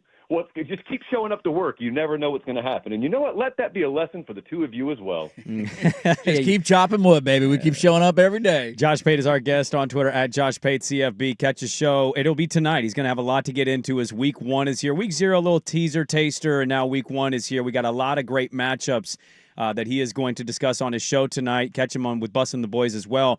We're supposed to do a preview on Clemson today because we're doing our top 12 countdown. My co-host does his 12 college football playoff teams. Clemson is number 2 for him, and so I actually don't know how far in a prediction state he would have Clemson going. I think Clemson's going to the national championship. What say Josh Pate about this year's Clemson group? Wow. Well, sorry, I'm leaning over to get something out of the cabinet. What say me is that's a lot of confidence in a team that can't really run the ball all that well. Not yet. Right. Pregnant pause. Yeah, so that's my big question with them. They get LSU week 1, so we get to watch a big-time matchup.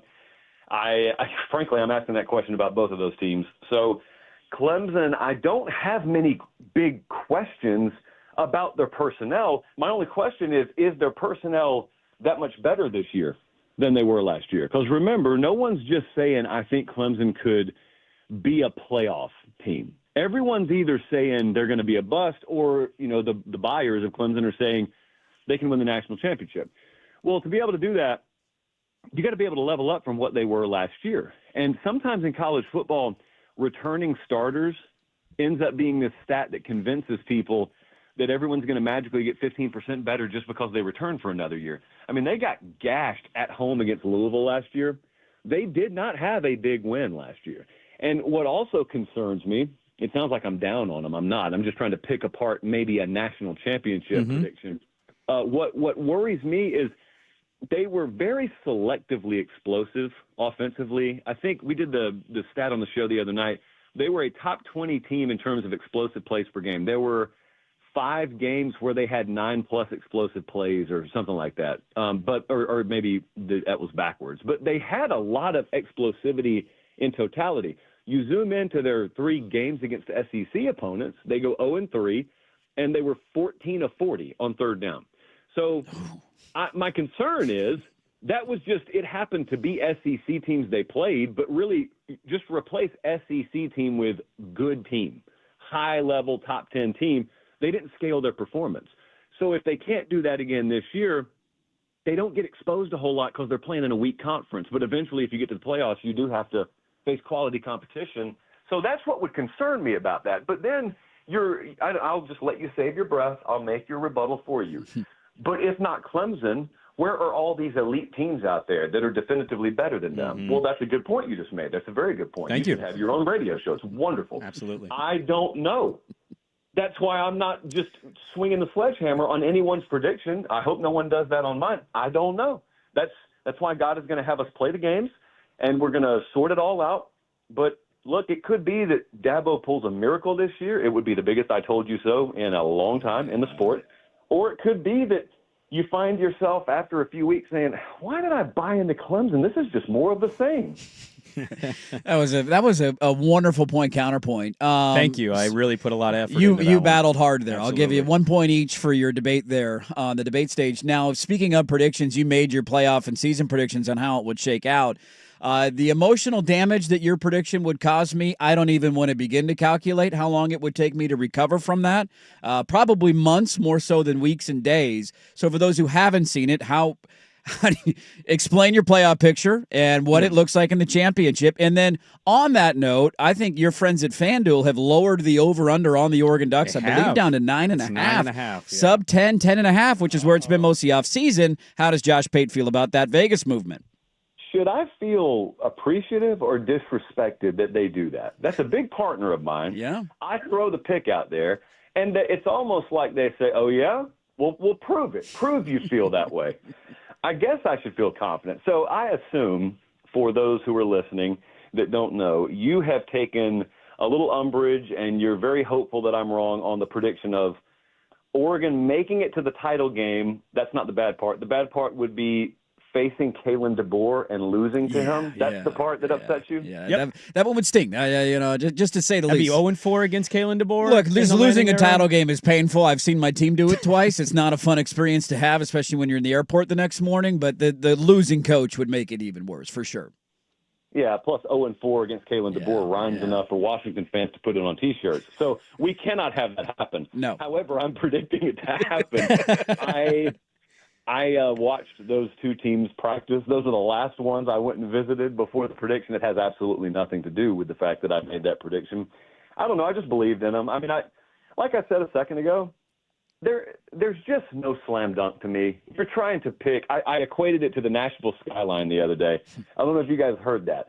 I looked at college football, and I said, it's going to be a complete disaster this year in a good way. And the reason is because it's like the Nashville skyline when you try and look at the top 10 or 15. There is no one building in downtown Nashville that's infinitely taller than every other building. There's just a lot of buildings that are 40, 45, 50 stories tall, and they all look roughly the same height. And it could be any one of them that, if you're looking at the skyline from a mile away, it could be any one of them that is actually the tallest one. That's how I feel the top 10 is going to look this year. And it is one of those years where the lie that people have told for a long time, which is, anyone could win the title. Well, it's still a lie. No one could just win the title, but there are several more teams that realistically, if everything went right and turnover luck and injury luck was on their side, could thread the needle and make a run.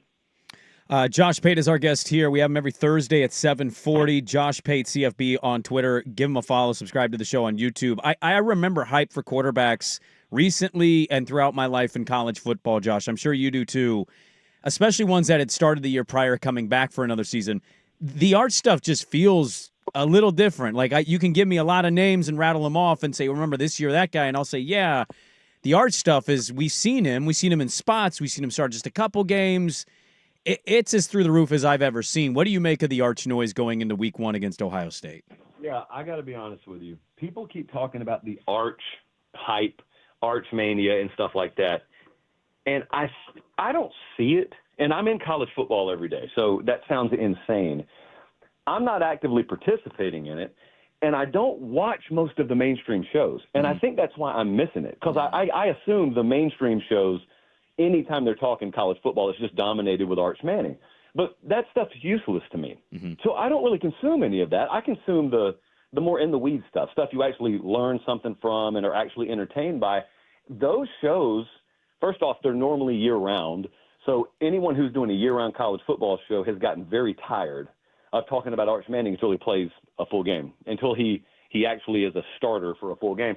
And that's me as well. So when I talk about Texas, I did my game preview the other day, and I went back and looked, and we were like 8 minutes in before I mentioned Arch. That, to me, is how I look at Texas. That's how I look at this game. So I guess it's like there's a hurricane making landfall somewhere, and I fled inland by 1,000 miles. I'm just not impacted by it. There are blue skies above me, and I'm looking on the news, and everything looks terrible. That's a smart thing to do when it's hitting land. Last one for you, Pate. Week 1 is fascinating. Great games. We all know about Texas and Ohio State, Clemson, LSU, the showdowns that will take place. Maybe it's tonight because of your playoff prediction that you made. What's the game that's not getting talked about as much this week that you're most excited to see how it turns out? So there are 2 of them that both actually happen to be tonight. One of them is Nebraska-Cincinnati. That one is what we're moving our show up an hour for. So, that one's got Nebraska in it. I've got Nebraska in the playoff. I cannot, in strong enough terms, state to you how badly I need Nebraska not to suck tonight. So I need that to come through. And also, everyone's made their playoff picks. Everyone's got to have a G5 team in the playoff. Which G5 team did you guys have in the playoff? Oregon State. I went with Boise because I don't know anything about the other ones. Okay, that is the extent of most people's research on the G5. And I'd be lying to you if I said I was Mr. G5 research over here. So I got Boise in as well. They are a 5.5-point favorite tonight on the road against South Florida in Tampa. The game kicks off, I think, 2:30 your time? 2:30, right in the middle of the afternoon. Yep. So who in the world plays at 2:30 in Tampa on a Thursday? So I just want to circle that game as well. Okay. All right. Good stuff. We can't wait to hear about Oregon State after they whoop Cal this weekend in the Group of 5 conversations when you bring them up. We appreciate it. Pate State University, the commissioner of college football.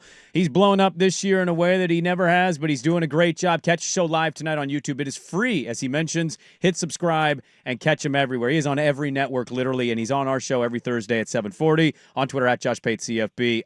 Safe travels. Have a great show tonight, and we'll catch up with you next week. I appreciate it, guys. All right, there we go. Good stuff from Josh Pate, the commissioner. Controversial Mount Rushmore there at the end with Skip Carey. Yeah, he went with a local angle. I'm assuming Skip Carey called Georgia games or something. Did he do national college football stuff? I'm guessing because he Braves guy, but it might have been down south. They had a regional network that was like Jefferson Pilot or something like that. Did that had to have been something you grew games. up watching and a guy that you loved hearing from. Was that for his way of getting out of the controversial 4th selection? Is Probably. Just I'm going to go my own guy and stay away from the whoever you guys are debating. Probably. We're getting a lot of Gus Johnsons that got texted in. See, Gus is more college basketball than football for me. But how long is now, because I agree with you when I think of him, how long has he been out of the college basketball game? Maserati Mariota. He just kept doing that with M names. Maserati. God, if Oregon loses to Alabama in the national title game.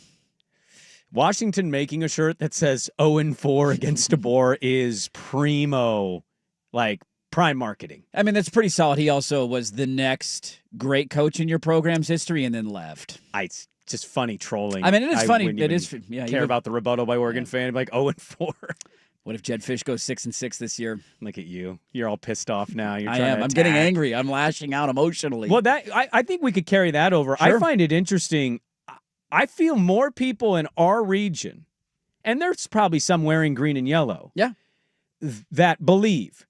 I find most of the noise, whether it be message boards or radio shows or podcast, I feel like most people are kind of in the same thing of Oregon of playoff team, 10-2, maybe 11-1, but not that like national not a title championship contender this year. Yeah, and they're getting to a title game, so that in his mind they can win it. I think we could talk about how interesting I think that is. And the over-under is down to 9.5 now on FanDuel. It's gone down. It's dropped a half game. So if you're confident in Oregon, it's been 10.5 most of the offseason. Now it's in single digits. So it's dropped a full game then by that metric. So Daily Ticker brought to you on the Fan by Pelican Brewing, born at the beach. Loaded third hour, of the program.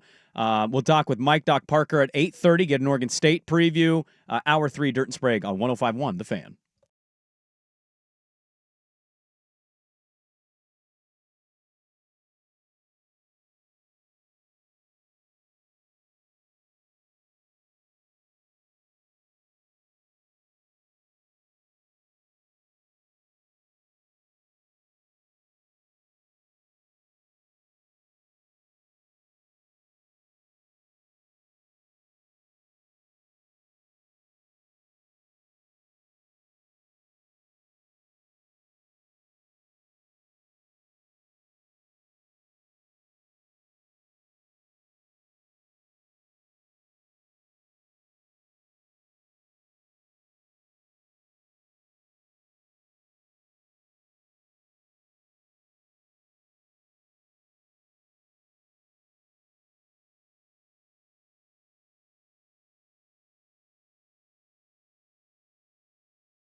Now, from the George McCoy and Warren Allen Sports Desk, a Sports Center update on the Fan Sports Network, 105.1 FM and 1080 AM. First on the Fan, the first full week of the college football season offers 5 straight days of action beginning tonight. The only ranked team taking the field is number 25 Boise State on the road at South Florida. 2:30 p.m. kickoff on ESPN. Broncos are 5.5-point favorites. We have action on 910 ESPN this evening, 6 o'clock kick from Arrowhead Stadium in Kansas City, Cincinnati, and Nebraska. The Cornhuskers 7-point favorites. Pre-game coverage at 5:30. Mariners get another 3-run home run from Gino Suarez and hold on for a 4-3 win over the Padres to take 2 out of 3 in the series. They remain a game and a half behind the Astros in the race for the AL West. Seattle now traveling east. They start a 9-game road trip against the Guardians in Cleveland on Friday. More sports scores and stories in 30 minutes. Jason Swigard from the George McCoy at Warren Allen Sports Desk. Hurt missing work. Insurance companies acting like jerks. Don't call your mom. Call George McCoy at warrenallen.com. The home of prime time.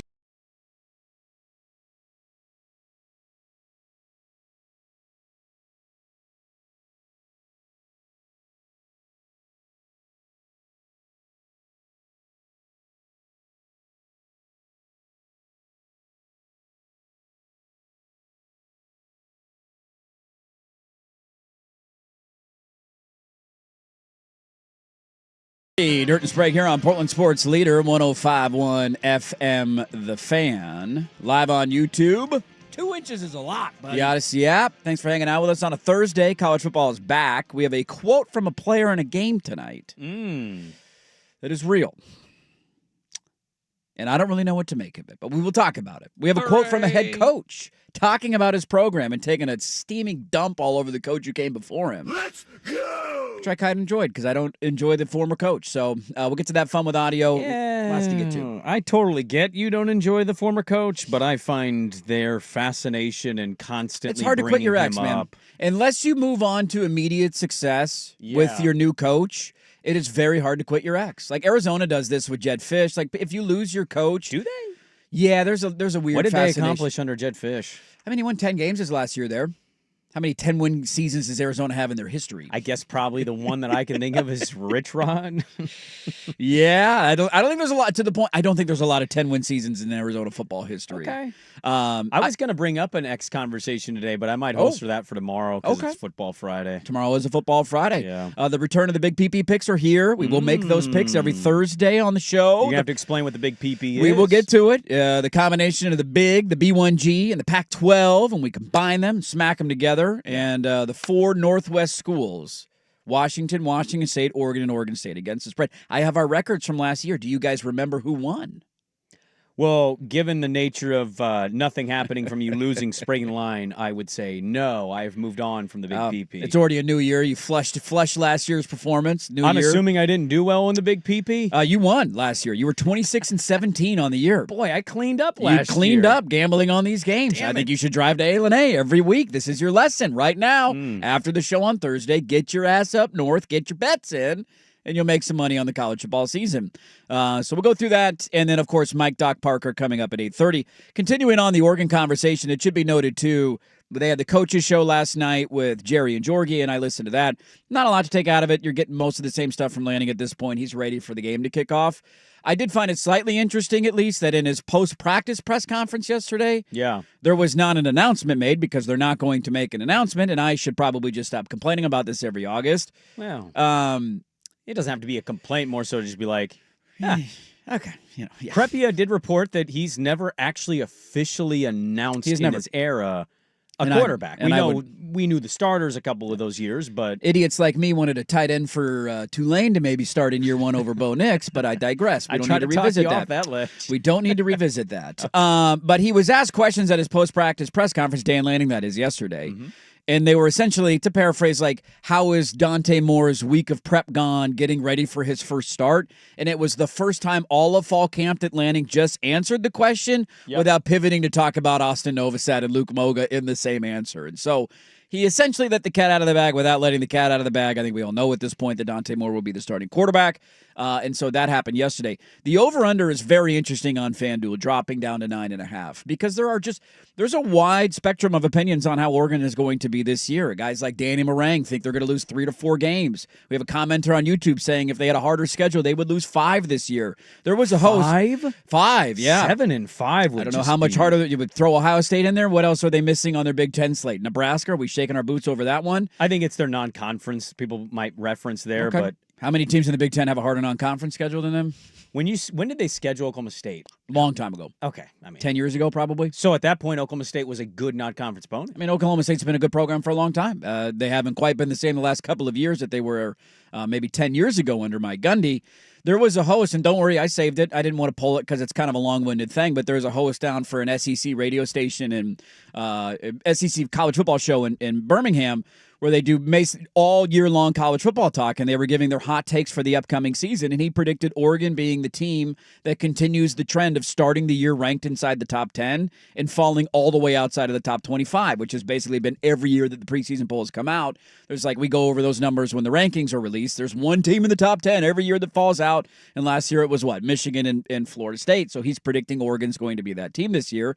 And then you have guys like Josh Pate who fly in and see him practice and say this team's going to play for a national championship. It's a very interesting year going in where it seems like there's a very wide range.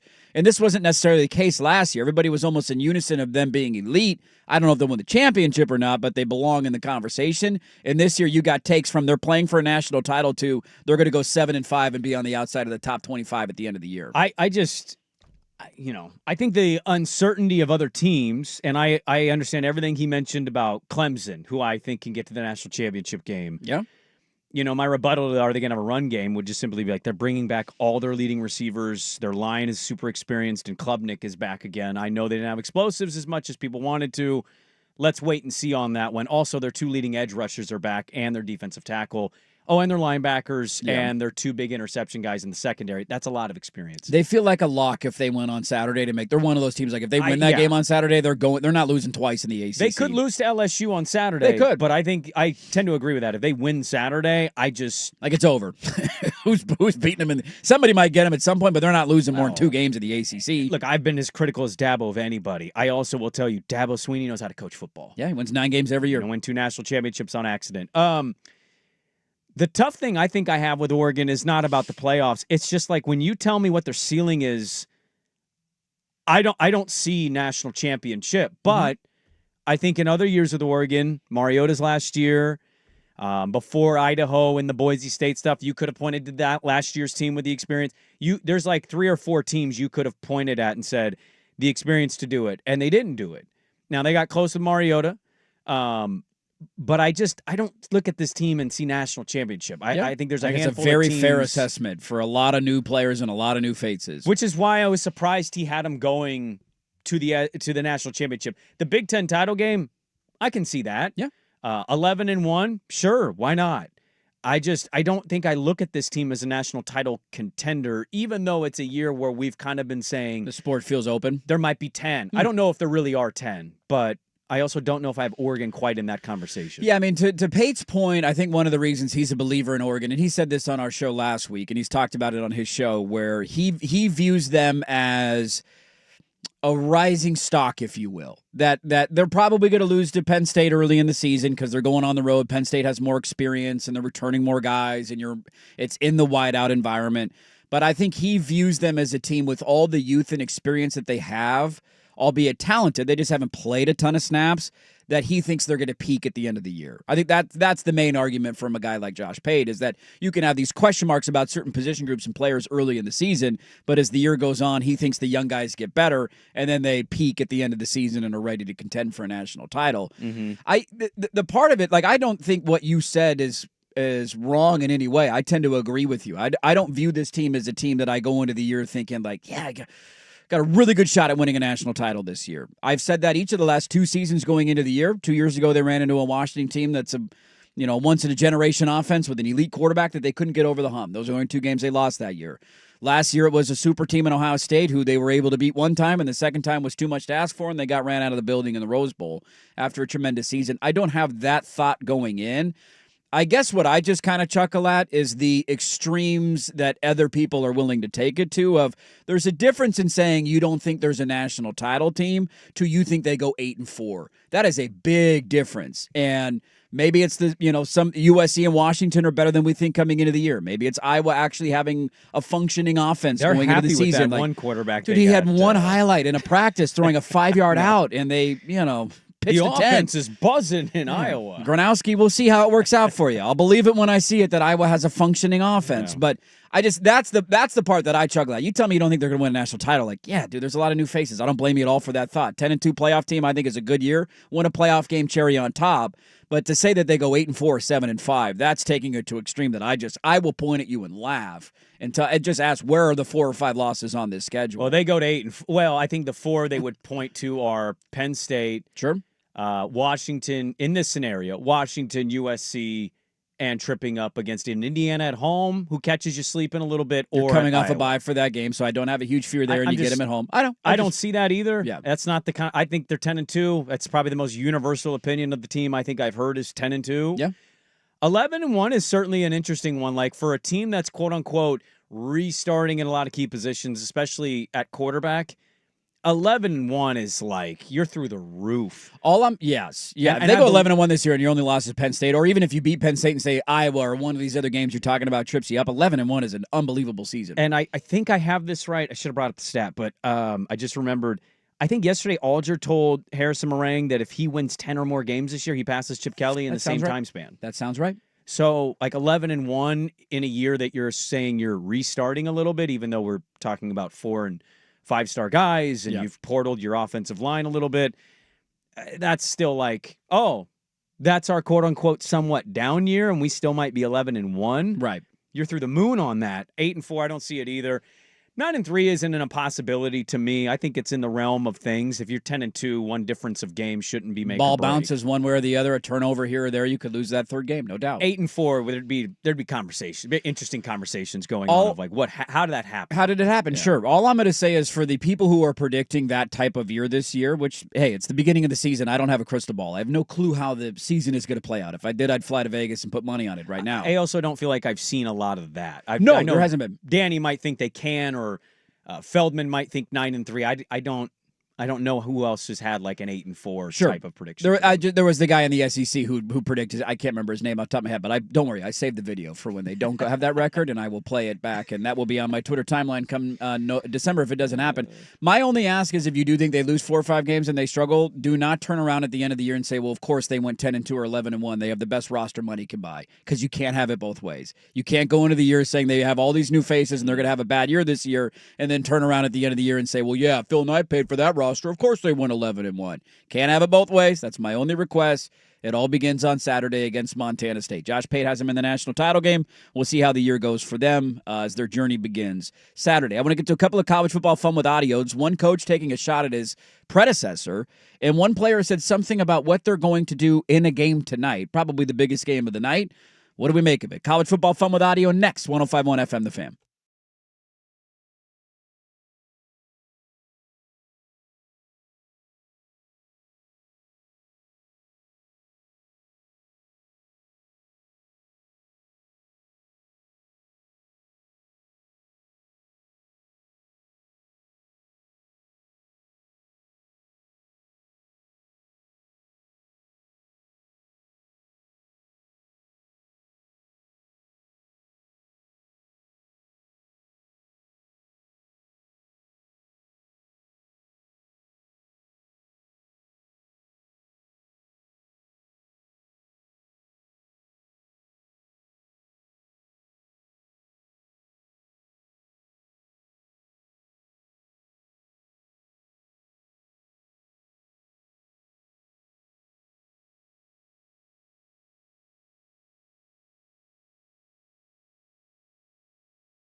a.m. All right, let's talk about a game tonight. Nebraska-Cincinnati. Are we excited? At Arrowhead? I think Cincinnati blows. I'm excited to see, I guess, Nebraska to see if I feel like they look the part. But if they trounce a bad Cincinnati team, I don't know. I don't know what that does for me. After a tough week 0 for the Dirty Poll, I felt Josh Pate when he said he really needs a Nebraska win tonight because he's got him in his college football playoff this year, 10-2. Losing tonight against Cincinnati at 10-2 is going to be a ride. Here's what I will say: there's a lot of fan bases that will implode in panic with a loss this weekend. That's the beauty of college football. Your team loses and the sky is falling, and you'll never win another game, and the coach should get fired. There's a lot of fan bases that feel that way. I don't know how they will handle a loss tonight. This is, again, a year where you're going in with expectations. They've lost a lot of open. There will be a free-for-all panic in Lincoln, Nebraska, and Omaha, Nebraska if they lose that game.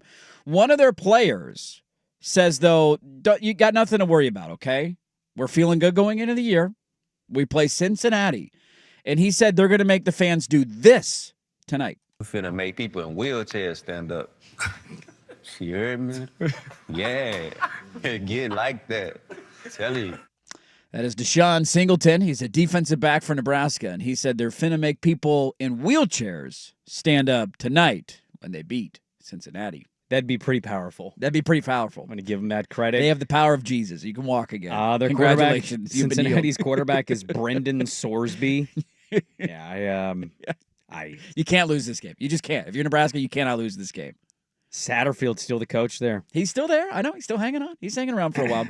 Is this even going to be the best game tonight? I think so. I think Nebraska's got. So that means it's a good game. I think Nebraska's got some stupidity in them where they're not ready to. They're not ready to take the reins yet. I'm not saying they can't progress into that as the year goes on, but it's game one. You're going to get all sorts of wrinkles that you haven't prepared for. There'll be a trick play at some point. It's at a neutral site. It's not at home. By the way, is Kelsey and Swift going to be there? Because he went to Cincinnati. Oh, touche. Both Kelsey bros went to Cincinnati. I know the Bussin' with the Boys guys are going to be there because one of them went to Nebraska. They're doing a big thing at this game. I would imagine. Is Mahomes going to be on the sideline, like rubbing Raiola on the shoulders? Yeah. Well, did you see him meet Andy Reid yesterday in the tunnel? Yeah. They walked through the tunnel and met Andy Reid. I'll say this about Cincinnati. I don't know where people had them in their preseason Big 12 predictions. They are absolutely loaded with experience on the defensive side. Oh, Huskers. Senior, junior, senior. Yeah. Somebody asking, what is the over-under on the number of times that Kelsey and Swift will get shown if they're there? It'll be 50. I mean, if they're both in the suite together watching this game, they will be shown probably every other play at this point. Because you don't get that bump in college football like you do in the NFL with the Swifties. And if you could get the Swifties tuning into this game tonight, it will be a ratings bonanza. So I do think it'll be a close, uncomfortable game. I think Nebraska will win. But they don't. How often does Nebraska, like other than the Colorado game last year that felt like 20 years of blue balls to try to beat the Buffaloes of Dion? Remember they killed them in like week 2 or week 3? Yeah. Outside of that, how often do they blow teams out? Like even when they win, it's like 17-14 and they do it ugly and play some defense. I know Illinois ended up being good. You remember the early season overtime? Yes. Back and forth, and you're like, oh my God, they're going to lose to Illinois at home. Yes. Illinois ended up having a good year. They did. And in overtime, Nebraska ended up on the, I want to say, 43-yard line. Well, he took like a 30-yard sack they on kept third down. He took a bunch of sacks. He had like 4th and 43 to try and tie the game and send it to another OT. Maybe it will be a close game to your point because Nebraska isn't quite ready to take a big. What was the record last year? They were 6-6, I think. So like this year, into a bowl game. 8-4, 9-3 is a great leap, even if they don't make that Josh Pate 10-2 leap. Yes, you're fine with that. You win 8 games this year. That's a great year for them. I think you just really want to walk away. The defense was pretty good under Rule last year, if I'm not mistaken. Yeah. You want to see the offense catch up, and I think you just want to walk away saying Raiola appears to have taken that step. I don't know if that means a blowout. Maybe Cincinnati, to my point, with the experience, will be a little better this year than people give them credit. But I think you just want to walk away with the dub and saying, I feel like our quarterback is taking a step in the right direction. Well, the line at A&A has moved since the show has started. It started at Nebraska -7. It's now Nebraska -6.5. Okay, so money's coming in on Cincinnati a little bit. And the Boise State line's moved another point in favor of Boise State. They're now 6.5. A 2:30 kick time is bizarre. I love it, dude. That's, right in the middle of the afternoon. 5:30 local time. Yeah, it's 5:30 in Tampa, so that's not that outrageous. Still bizarre. For a Thursday, it's weird, but I'm all for it. We should have this be a full day of football. Yeah. I want a game on right now. What are we doing? Starting the You want holiday a morning weekend. game? Give me a 9 a.m. Like a game. bowl schedule? Where's my big noon on a Thursday? Give me my damn big nooner today. What the hell are we doing? Yeah. So that was the audio. We'll see if Nebraska can make people in wheelchairs stand up with their performance tonight against Cincinnati. What do we make of this? The relationship between programs, fan bases, coaches, former coaches, it's always fascinating, like how quickly you move on, how much you're obsessed with a guy. I think a lot of it has to do with, I think Oregon fan has largely moved on from Mario, mainly because Lanning has elevated the program. He's been better than Mario ever was, and so you don't really look back. Like if Lanning had crashed this thing into the side of a mountain, I think you would be spending more time focused on Mario. I thought this was interesting because you don't hear a lot of coaches say this publicly. Brent Venables has a big year at Oklahoma. Big year. You better deliver. You got a quarterback coming in, John Mateer. This is the year you got to win. And he had this to say about the program he inherited. So we had a lot to work through, and I chose not to, ask anyone to leave when I first got here. Just let me give everybody a fair shot and just kind of see where we're at. And through time, some players chose to leave. Some players just weren't fitting the bill when it come to going to class and living right off the field. As a football program, we had a lot of issues. The first year, we had guys weren't going to class. We had a 2.2 team GPA, and a lot of guys that didn't pass drug tests, a lot. And so what comes with that? Lack of motivation, lack of synergy, lack of, again, ambition. And so we had, and there were some, broken spirits too. And guys that maybe weren't confident on what we could become. So, changing the mindset, how we thought. It's a pretty dystopian look at where the program was at, and they won a lot of games.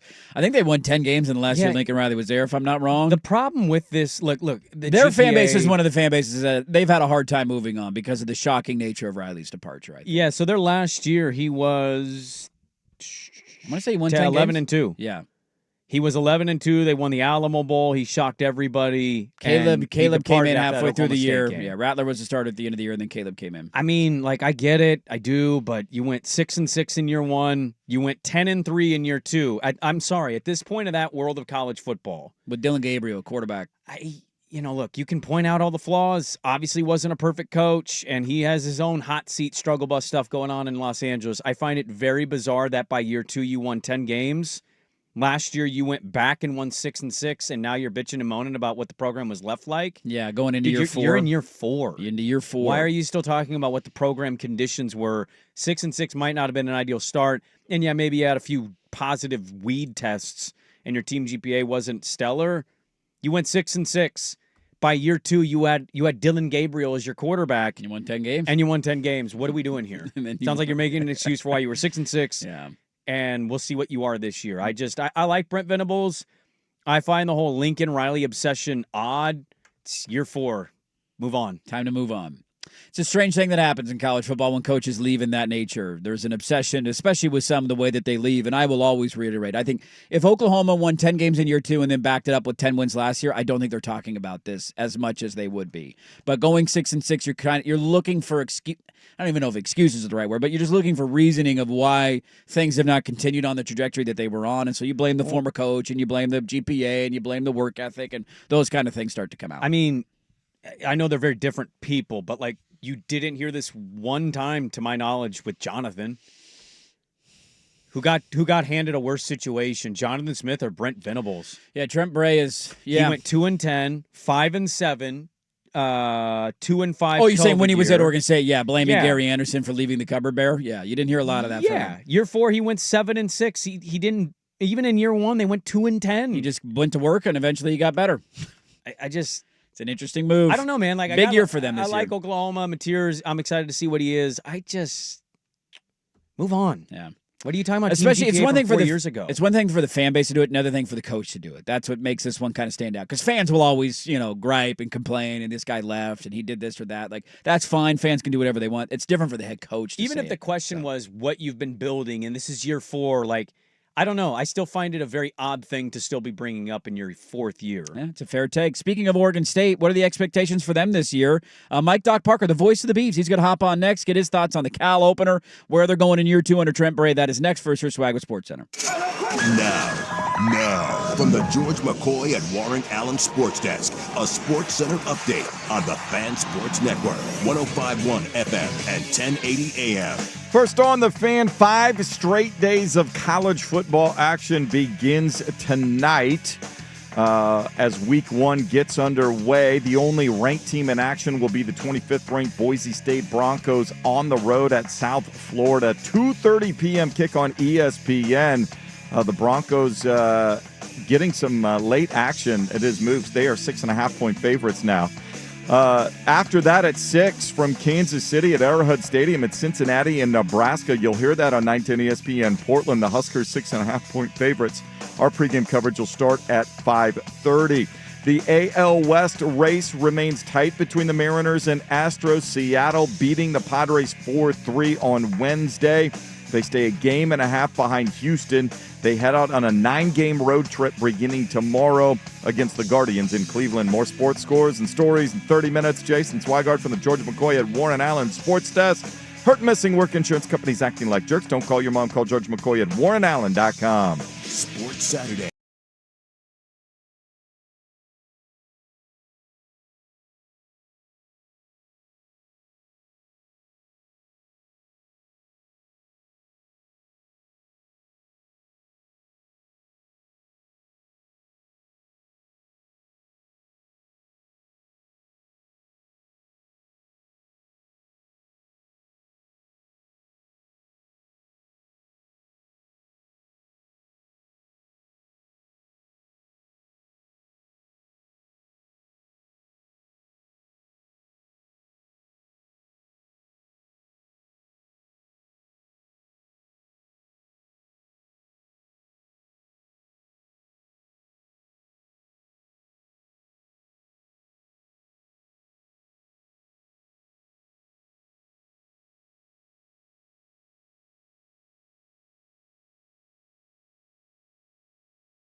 For the term gold digger.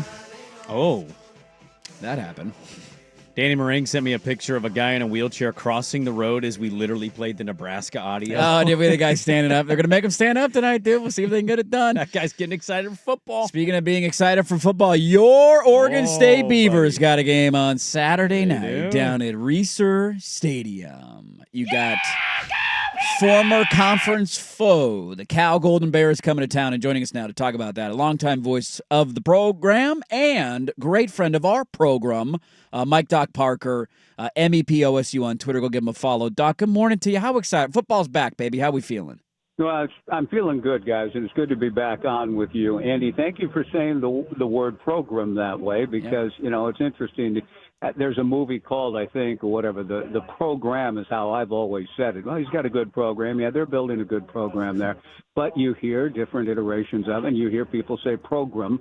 Former Beaver coach Jerry Pettibone was very fond of saying, well, we're building a program here, and I've always thought, is it GRUM? I always thought it was GRAM. But so it was nice to hear you roll out a program. It feels like college football is indeed back. Well, and it'll feel back more when we hear you calling play-by-play this weekend. It's going to be a late kick, but it's a familiar team, a coach that they understand, and they know what he wants to do. I know it's new talent, new identity, but in a way, it's kind of the same thing. I think the Houston game is their swing game for their entire season from a win-loss perspective. But talk about setting a tone because of how difficult the first 4 weeks are and how important this one is for Trent Bray year 2, Malik Murphy in, Ryan Gunderson with a quarterback that can, maybe throw the football, just setting the tone this weekend at home. It's a giant game for both programs, guys. It really is. I mean, for Justin Wilcox, it's huge for Justin coming back to his home state and just right down the road in Junction City, his 9th year. He hasn't had a winning record in conference play, either in the old Pac-12 or in the first year in the ACC. This is a big season for Justin. And while they were gutted by the portal and losing a lot of really key and good players, they've rebuilt it better than I think. People kind of from the outside are saying things like, oh, Cal's in a mess. They're in a dire situation. I think this personnel group is still pretty good. And Brian Harsin now calling the offense. Justin with a couple of co-defensive coordinators, but it's his defense, and he's always been good on defense. I think this is a huge game for him, certainly, but thus the challenge level, the threat level. The Beavers are favored. Yes, they should be. I think they're going to win. But the Beavers themselves, as you guys well know, and Brandon, you well know, there are question marks that, I think we're going to see some answers come fairly early. How will that offensive line, still waiting on some reinforcements to come back from injury? How are they going to hold up? How good is Malik Murphy? The receiving corps took a hit with the Darius Clemens loss. I think the Beavers are going to be good on offense and much better. You used, I think, you said Ryan Gunderson, Andy. I think you said he's got a quarterback that maybe can throw the ball. Even phrasing it that way gives you a sense what the Beavers were up against last year. They're far improved in every phase of the passing game this year, no question about it. And it'll be interesting to see how it all plays with, I think, good running backs, but question marks at the offensive line and the receiving corps. Beyond Trent Walker and his 81 and 900 plus, they're going to need somebody else out there too. I think the tight ends will be featured more prominently in the pass game with Caulfield and Riley Williams. I think we'll see Hankerson as a running back perhaps be involved a little bit more in the passing game than last year to maybe work around, okay, where are we in the wide receiver room? But I'm very curious about Saturday night. It's a late game. I think it's a huge game for both teams. The weather will be great. It should be a tremendous atmosphere at Reser. Yeah, I think looking at their offense this year, Doc, we're talking with Mike Parker, voice of Oregon State football, very long-time friend of the program here. We know the floor will be raised offensively. I think that's the fun part for them this year. It's like we don't know what the ceiling is. And that's kind of the interesting part about a lot of these teams going into the year. All of these coaches, and we deal with this in Eugene as well, we treat like watching practice or getting tidbits like it's Area 51 and you can't get any sort of access. And I heard a press conference of Bray the other day. I think Kerry Eggers asked him, strengths and weaknesses of your defense. He's like, I'm not answering that question. So as somebody who's been around, we don't need the trade secrets here, Doc. I don't need the blueprint. I'm just curious, what has stood out as you've been around this team in the fall, things that have surprised you, look good, players that have looked good. I'm just curious from the inside scoop from Doc Parker. The interesting thing on that, though, and I was there, too, and heard that somewhat terse, evasive reply by Trent, but part of that isn't so much being kind of a, whatever term you want to use, towards the media, as much as Trent's a pretty straightforward, honest guy who couldn't figure out, in that sense, on his feet in that moment, a way to deal with an answer like that diplomatically. Well, we've got experience here. And he heard a question, strengths and weaknesses, and just quickly said, well, I'm not going to give that up, meaning that he couldn't really answer it evasively other than to say, no, I'm not going to answer it. Right. Because if he tried to just talk around strengths and weaknesses, he would do so because he's a straightforward kind of guy and would thus reveal things. And he didn't want to do it, and he's right not to do it. So it was a strange moment, but I think in the end we all sort of understand why. But if we're talking about strengths, the number one strength for me is Trent getting his hands back on the defense and calling the defense. And, Coach, I would say that the inside linebacking core of Dexter Foster, Rayshawn Davis as the starters, that the strength of the defense in here is in those positions and the improvement on the edge with Ty Wallen, Nico Taylor. I'm expecting them to be able to affect Jaron Tiave Sangapolu-Tele. Now, I'm glad they said that you can call him JKS going forward, but that's well done, Doc. Well done. Thank you. I hear you, the ovation in the background, and I appreciate it. It's not an easy one, but I've been working on it. But Jaron, starting as a true freshman for this game, strengths and weaknesses. I think, again, we've talked about offense. The strength of the team, to me, is on the defensive side with improvement in the interior line, the improvement on the edges. I think a really strong secondary, strong on the back end. I think the defense is going to be so much better that's just going to be like a revelation, like it was. I don't know if you remember, Brandon, you might, the 2012 game against Wisconsin at home after Russell ugly. Wilson. No, the 2011 game was ugly in Madison. Yeah. Russell Wilson beat them. I remember Jim Wilson at the end of the game when he said something to the effect of, Doc, surprisingly we're calling, but he said, Doc, next year Russell Wilson won't be coming to Corvallis. The Beavers will have a chance in that game. Mm-hmm. And I remember the first play from scrimmage, there was a toss sweep to the Wisconsin back, Monty Ball, maybe. Monty Ball. Yeah, and he's tackled for a loss of about 3 or 4 yards on the first play of the game. And, I'm standing there in the press box at Reeser, and my hand just went up in the air and said, Jim, you were right last year in Madison. This is different. That was the first play of the game. And the Beavers go on to win and just shut down that Wisconsin team all day. Now, I'm not sure exactly how it's going to look Saturday night on the first play, but I'm expecting a lot of plays like that. So the strength of the team, to me, is on the defensive side with tremendous improvement at the quarterback position. Another strength of the offense, the running game with Hankerson and improved Salah Allah and some other backs in that stable that I think will be featured. But the quarterback is a strength. The running game's a strength. And I think that just Trent's overall defense, particularly on the inside backer position, a true strength of this club. Look, sometimes, Doc, our memories can get a little hazy in how we remember things. I don't know what year it was, but when Cal came to Corvallis, it was one of Jonathan's first couple seasons, and they just absolutely unloaded. And I will never forget listening to you call a play, and you were like, and the quarterback for Oregon State, I forget who it was, drops back. Dead silence for maybe what felt like 5 seconds, and you just went, touchdown, Cal. And it was a pick six call, and you were so done at that point. And so I'm always going to remember Cal, Doc Parker, and so we'll see what they do. But I do want to ask you, when you talk about memories, I know they had some good offensive line years under Jonathan. This year, though, I have you having a coffee in hand, walking to the practice facility, seeing the team on the field, and hearing this. Get the out of here. And thinking, Fall's back. Mike Kavanaugh's returned. What's it been like to talk to Cav, catch up with him, and what do you think the expectations really are with that offensive line and the running attack? It's a great question. It is, to me, that's when you talk about strengths and weaknesses. I'm not going to call the offensive line a weakness. I'd call it a question mark. The biggest for me is that position group right now. How will they perform under the lights Saturday night?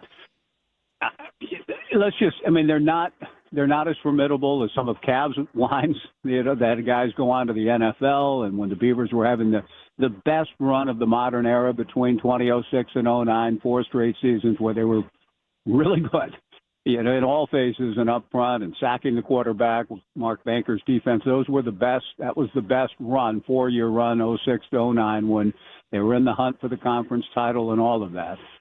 Mike Cavanaugh was the O-line coach then and one of the best in the business and still is. That's been the great thing. When Mike was announced after Kyle Mahalchik, then Kyle DeVan leaves, I was pretty nervous. Oh, what are we going to do in that, that vital position, from a coaching standpoint? And when I heard Cav was coming back, I was immediately thrilled by it. But then I thought, can the guy, does he still have the fire in the belly? Well, yes, he does. And he's been getting after him.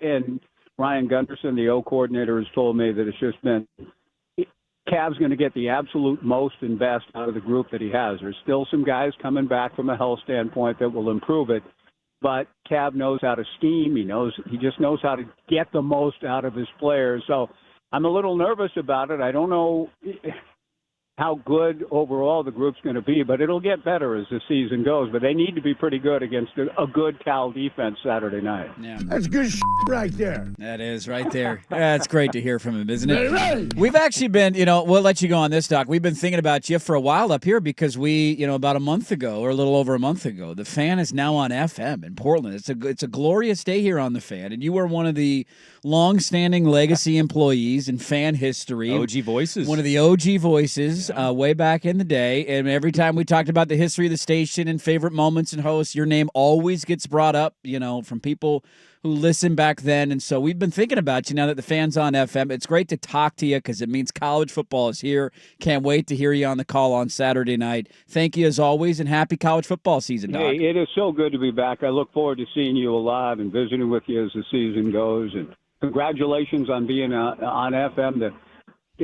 We've had the conversation about for a while when the handle was first given in the early 90s. Look, guys, we're no longer 1520, the KFXX. We're now the Fan, and you can't say it enough. And I remember when I was told, you can't say it enough. Oh, really? Well, I'm going to try.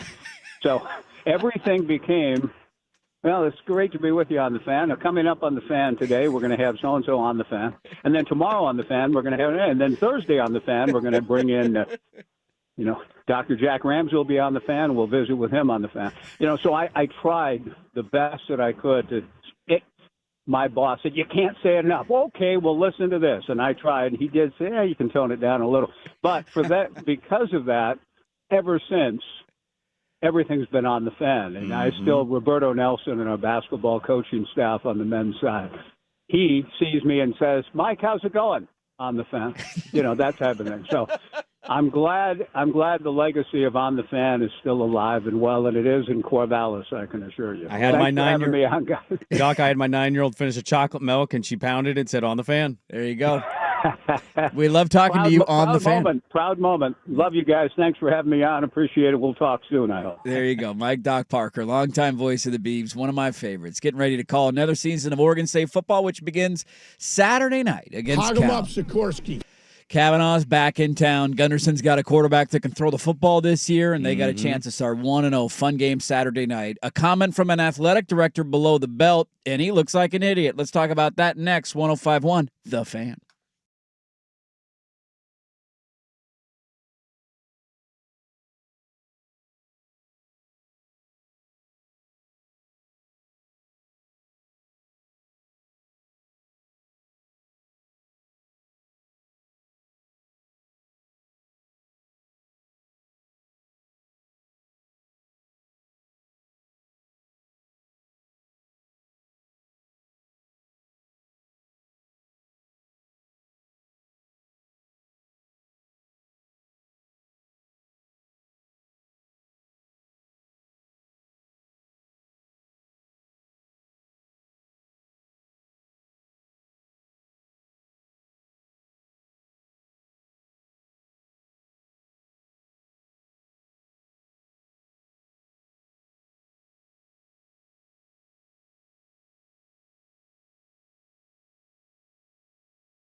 All right, our thanks again to Mike Doc Parker, who we love chatting with.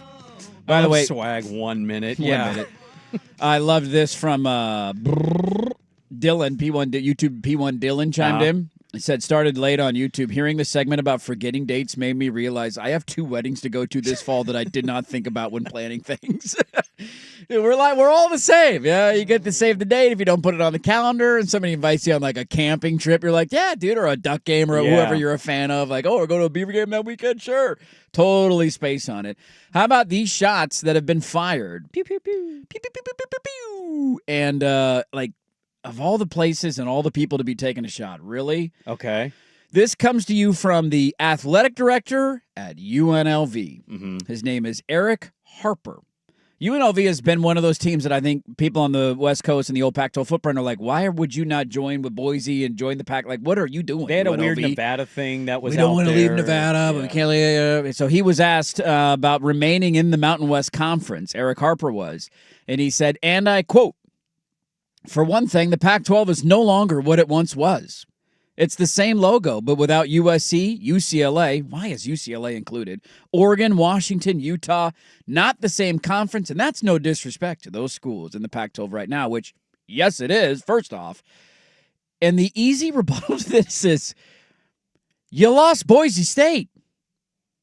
You're not the Mountain West anymore. Boise State's been the Mountain West for 25 years. You also barely beat Idaho State. You also had home. TCU in that conference back in the day. Then they joined the Big 12. Yeah. Name me another relevant program over the last 25 years in the Mountain West. Yeah. San Diego State? No. Nevada with Kaepernick? We go.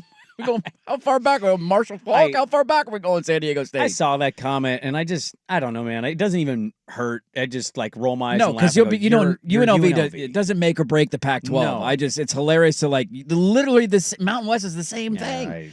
Boise State's been the face of your conference and the only team relevant in your conference largely for the last 30 years. Yeah. And they've joined the Pac-12. Yeah. So your conference is no longer the same as it used to be because Boise State isn't there. One of those dumb things of like, why would you not want to be with a better logo, a better brand? Unquestionably, what would be a better TV payout, and it would have made sense. Basketball's better. I have fun staying in the Mountain West and falling even further into obscurity. I mean, to our conversation with Doc Parker, Oregon State has a chance to just respond with the scoreboard. If you beat Cal this weekend, it means you beat an ACC team. Yes. They barely beat Idaho State. They did. Worry about that. Let's worry about when. Is Dan Mullen still good? Worry about that part. Needing a comeback against the Bengals of Idaho State. Let's start there, UNLV. We got a lot to get to in the final hour of the show. Somebody has trademarked the term gold digger. We also have breaking basketball news. What? Don't you do it to me. This better be big news. Are you watching the FIBAs? No. The pros are playing. Who cares? Denny Avdia is playing. Nobody cares. Luka Doncic. Nobody cares. The Giannis Antetokounmpo brothers. If you're teasing me basketball news on the day week 1 kicks off, this better be big news. It's big news. It's better be big news. It's big basketball We'll be news. the judge. Is it big basketball news? All we right. got to get to our big pack picks. Those are coming up in the final hour. You're making me nervous teasing that. Why? Just say big PP. I said big pack picks. Yeah. What's wrong? I thought big pack was better than the alternative. Yeah, big now that Pac's we're on fine. FM, I thought that's better. Yeah, okay. I thought clean it up a little bit. We're on the FM now, Bob, don't you know? Loaded final hour. Don't go anywhere. Dirt and Sprague on the Fan.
Now, from the George McCoy and Warren Allen Sports Desk, a Sports Center update on the Fan Sports Network, 105.1 FM and 1080 AM. Brought to you by CarSolve. Start a dealership bidding war and get the most money possible for your vehicle at carsolve.com. First on the Fan, it is the first full week of college football.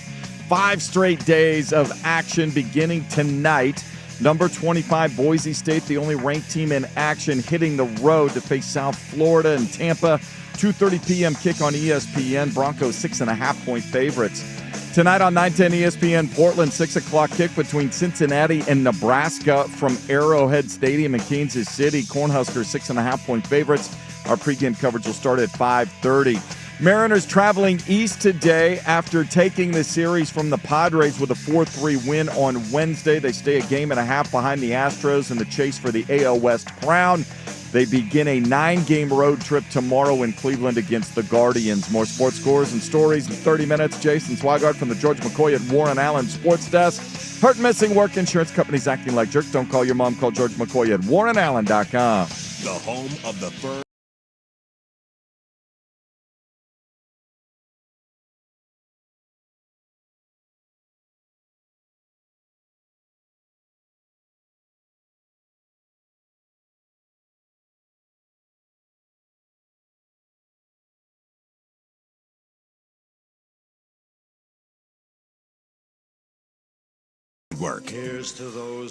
Hey, let's do this. Final hour. Dirt and Sprague here on Portland Sports Leader 105.1 FM The Fan, 1080 AM. The Odyssey app, live on YouTube. Hope your Thursdays are going great. We got football on our TVs today, starting at 2:30 with the Boise State Broncos. Breaking basketball news. Yeah, let's see what we got. What do we got? Serve it up. I want the audience to be the judge of this. Is this big breaking news? Is it worthy of cutting in to our football season kicking off? What do we got? This, according to Andrew Marchand, Doris Burke's been demoted, and Tim Legler's been promoted. Legler, final call with Jefferson and Breen. Doris Burke, down a chair. No one cares! Swag, do you care? You're a basketball guy.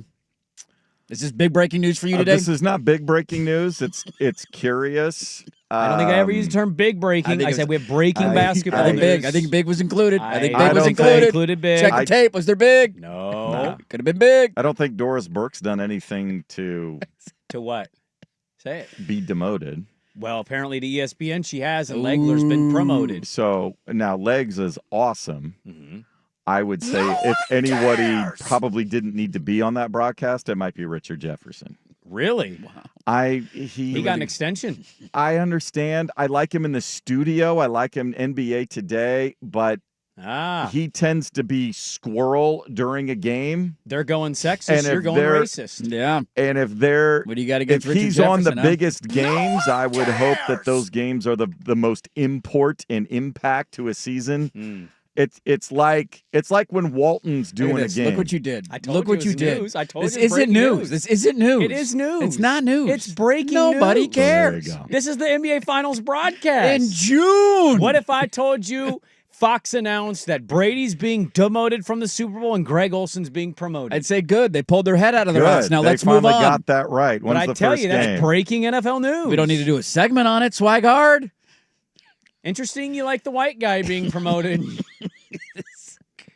You don't want the black guy on the broadcast, Swag. That doesn't have anything to do with anything. Yeah, sure it does. Swagalicious. Well, there's your big breaking news tennis out of the player's NBA. name from yesterday, Ostapenko. Ostapenko. What are you, an Ostapenko over there? No, not at all. Shut up about the sun. Shut up about the sun. You'll care when the Blazers are in the finals. Yeah, and we got Legler on that broadcast. That'll definitely happen in my lifetime. How are sex orgies?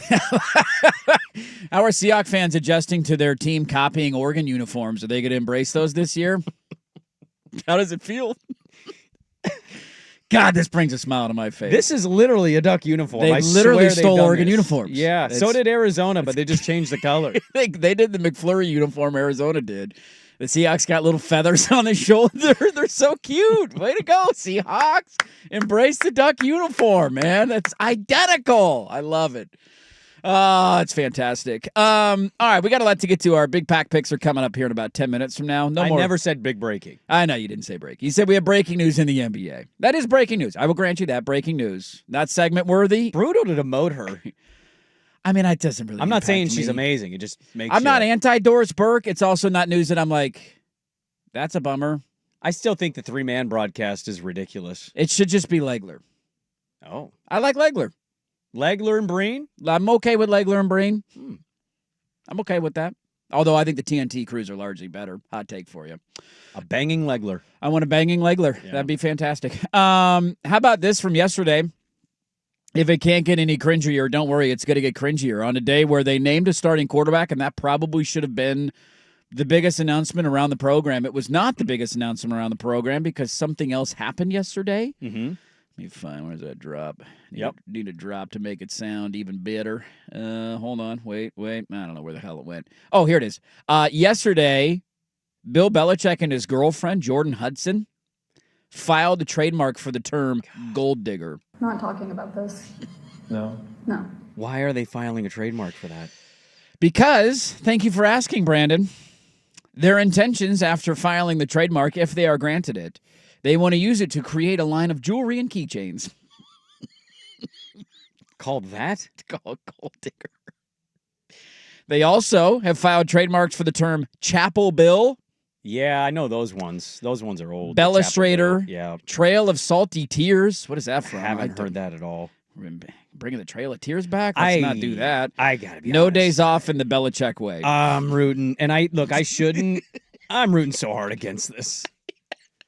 Like, God bless the guy. They named for what their he's starting doing. quarterback yesterday. Yeah, Gio Lopez is the starter in North Carolina. A lot of people are very high on them. They play a standalone game this week, and this was the biggest headline of their program yesterday. Was that his girlfriend coerced him into filing a trademark for the term gold digger? Not talking about this. Who's the first person you think of when you think of a gold digger? Anna Nicole Smith. Yeah, probably still. She's the face.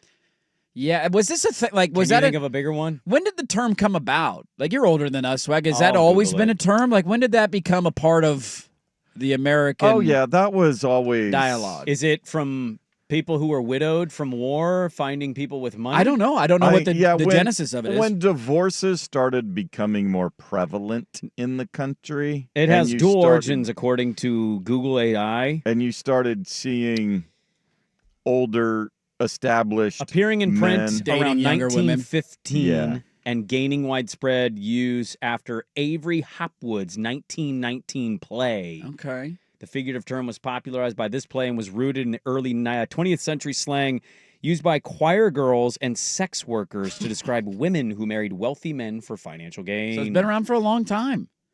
Yeah, I think Anna Nicole Smith probably still takes the cake there.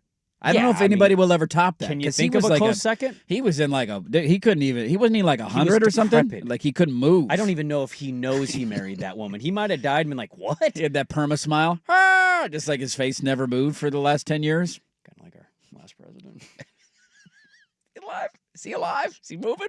Do the shuffle. Do the Roomba. Do the Roomba out of the room. Roomba out of the room. Can you Roomba think out of a the room. close second? I don't know if I can now that I think about Who it. is the next one you think of after Anna I mean, Nicole honestly, Smith? if I just say gold digger, what do you think of? Kanye West and Anna Nicole Smith. Yes, Yeah. Kanye West and Jamie Foxx. Yeah. Probably number 2 on my list. Yep. Jordan Hudson will eventually fall into this category if they end up getting married and she steals all of his money, which will happen at some point. Isn't the rumor that they did secretly get married? Wasn't that a rumor I don't for know. a hot second? Is that what that's what people on the streets are saying? I thought that was a thing. But Of all maybe the it's people not. to file a trademark for gold digger, I appreciate the effort. You're not number 1 on that list. It's just not. It shouldn't happen. You should not be granted that trademark to make a brand of jewelry and keychains. Who would go buy a Jordan Hudson piece of jewelry? Does she have like a cult following of females that I'm not aware of? She has people who are rooting for her situation. Like to get rich? What are we rooting for? I think it's the love is love, but also you No, have it's not. scored the big time. No, it's No, not. I'm saying for the people that support it, Yeah. it would be that. I mean, I guess to be fair, I did see news on, who is it, French Montana? Is that who married the Saudi Arabian princess? Yeah, and he's got an interesting history. I don't know a lot about Kevin Federline's a good one. Kevin Federline's a pretty good one. Kamora a male Lee gold digger. Simmons? Yeah. You don't see Russell anymore for obvious reasons, but No, you Kamora don't. Lee was a beautiful model, much younger than him. No. Courtney Love. That's a good one. Courtney Love's pretty. Oh, Courtney Love's considered a gold digger, really? With Kurt Cobain. Slow down there. Cobain? Kurt Cobain. They got married. There is a guy that exists named Kurt Cobain. Who's listening right now like, dude, what the hell? Yo. I didn't marry Courtney Love. What's the matter with you? Yoko Ono? She had a... Yeah, Yoko Ono's solid. She has a book, and I almost Courtney bought it Love this had a weekend. music career, though. I just Googled. I don't know when she popped, if it happened after the marriage, and maybe that launched it, and a Nirvana fan's going to get very upset about that, but, like, she had a career. Chris Humphries? I'm looking at a list right. Black China? Yoko Ono's a good one. Amber Rose is a great one. Amber Rose is solid. I feel like she's done this to, like, 10 different guys. You know, unfair, because in her own right, she probably would say, false. Elin Nordegren. Yeah. She's put in this category, unfortunately. I mean, she's in that category. I don't know what she was known for other than being a hot from Sweden. Was she from like a well-connected family? Was she like a heiress to something in I don't know. Swedish culture? Heather Mills is Paul McCartney's, right? Okay, yeah. Am I right on that? I saw Al Pacino just had another kid or announced that he's pregnant. His gal's pregnant. That gal's like 25, I think. Dude, jeez. And he's 81 or 80-something. How about that? Still swimming. I mean, 81? I think the face of it, though, is... That's pretty... I mean, you got to give him a tip of the cap there. I think it has to be Anna Nicole Smith because I think even after she passed her kid that she had with that guy has gotten that money. But I will say a sneaky running in the category of this is got to be Kevin Federline. Kevin Federline is the reverse of it. He moved to Hawaii. He did. I think she pays him millions of dollars a year. Yeah. He used the limelight to his advantage. He got out of it. And He that got was the prime money. Britney Spears, too, by the way. Like, not current crazy Britney Spears that you don't want anything to do with. That was like peak years I think Britney it was like Spears. toxic Britney Spears. Dude. Carrying a snake Britney Spears. Yeah. Yeah. Yep. Quality stuff right there. So Jordan Hudson has filed the trademark for the term gold digger. Not talking about this. No. No. And they play a How would standalone you feel game. if your name got brought up on this list, the Google search results? Would you agree with it? Do you view yourself as being somebody like that? What side of the gold digger am I on? Am I Well, you're being clearly- digged or am I digging? No, you're clearly going for the money. I'm going for the money. I'd have no issue with it. Yeah. Don't knock the hustle. You would be the guy that would say it too loudly at the golf course Admit it. drinking. Yeah, you think I'm really like her? Dude, we split up. I got $4 million out of the deal. It was great. You would get caught and you would go viral. Have to get my money and back. Somebody would see it and be like, well, that's over. I mean, did anybody not have that thought when we saw the French Montana news of him marrying a Saudi Arabian prince who's worth $18 billion or whatever it is? I don't mean He disrespect. might become the king of Saudi Arabia. I don't think Nobody's a bigger gold digger than that.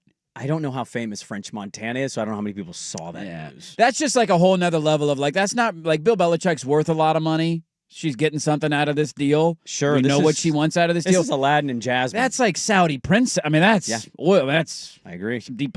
You're now running. What? Did you say Meghan Markle on that as well? No. Would she qualify? Yes.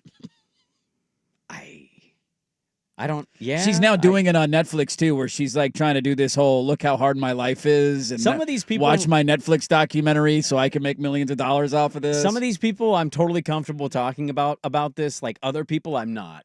Travis Kelce. No. That's love. Sure it is. Do it without a prenup, though. That's to your point. Is it true love without a prenup? That's a good poll Or question. with a prenup, I should say. With a prenup. Well, there you go. Who is Smit? You said Smit. Right before your mic went said live. Smit into my headset. You said Smit, and then you hit your microphone. Say this over the air because people can't hear you. Yeah. I think I realized I hit the wrong button and just stopped. Oh, you're going to start, Yeah. saying something and you cut it off. Travis Hunter's girlfriend. Yeah, people. They just had a kid. Congratulations. I think she's pregnant. I don't know if she's got to have the kids. Has the kid been born? Well, I saw the pregnancy results, but then I saw another publication that said birth of baby boy, so I don't know. Just does not seem like it's going to end well, but you never we know. don't know, man. You never know We where don't true love know. could be found. I shouldn't judge. This one's pretty good. You all know right. any in your life?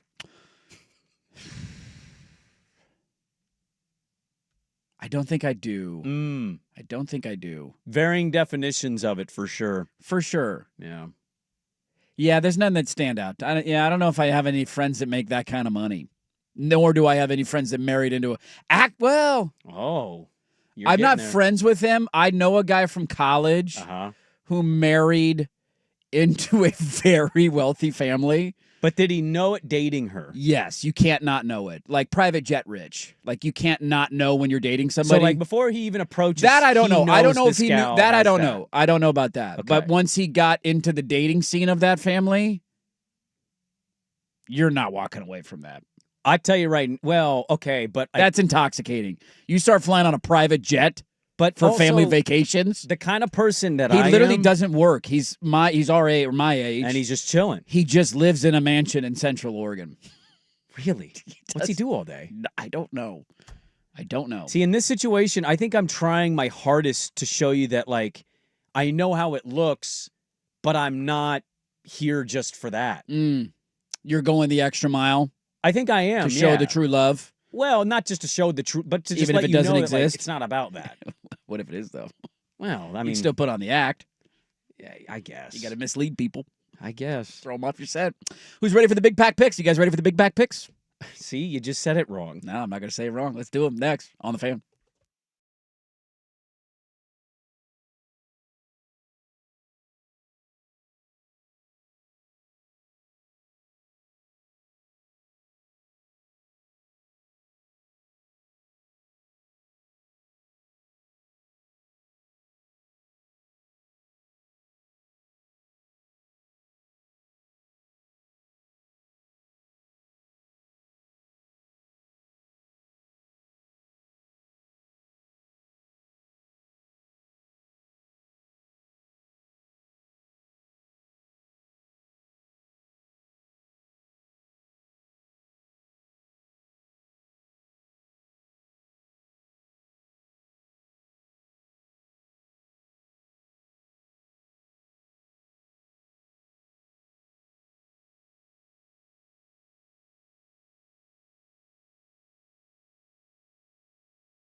AM.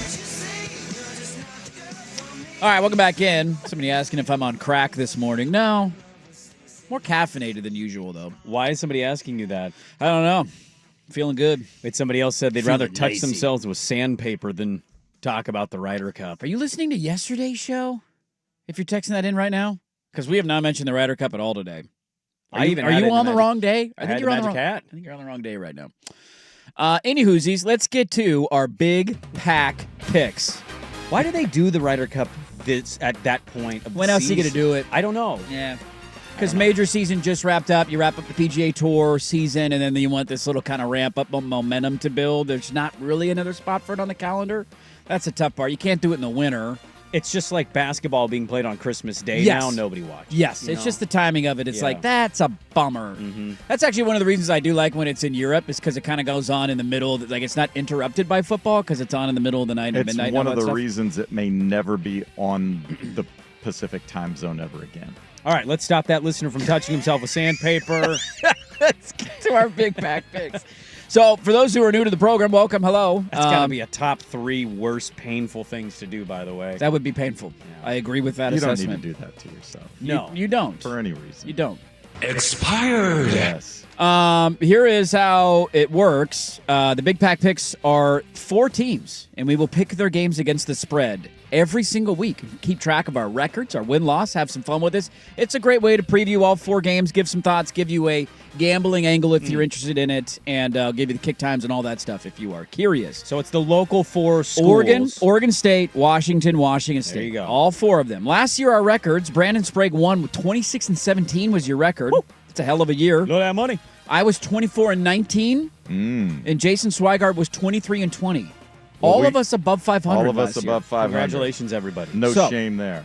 Here's how we will go. I always go in chronological order of game, not in importance of game. The first game up of the weekend of the 4 schools is my Oregon Ducks, who are at home Saturday, 1 o'clock on the Big Ten Network, which you can now thankfully watch on YouTube TV. And the line in this game, as we talked about earlier at A&A, it has come down slightly. It was 28.5 for most of it. It is at 28 on the dot. Last time I checked on A&A, Oregon minus 28. I'll take the Ducks. I will take the Ducks. I think the start of the season is very much at the forefront of their minds, I have a sense, and they will not take this opponent lightly in any way, shape, or form. This Montana State team, by the way, we weren't saying anything about Idaho last year, and they made it a game in the second half. It seems to be not a complete restart, but a bit of a new group. Like coordinators and coaches, a lot of turnover on the coach roster. isn't new. He's been there for a Head minute. coach isn't new, but the coordinators are. But the quarterback is somebody that has played against Oregon and could not do anything. I don't know why that would change.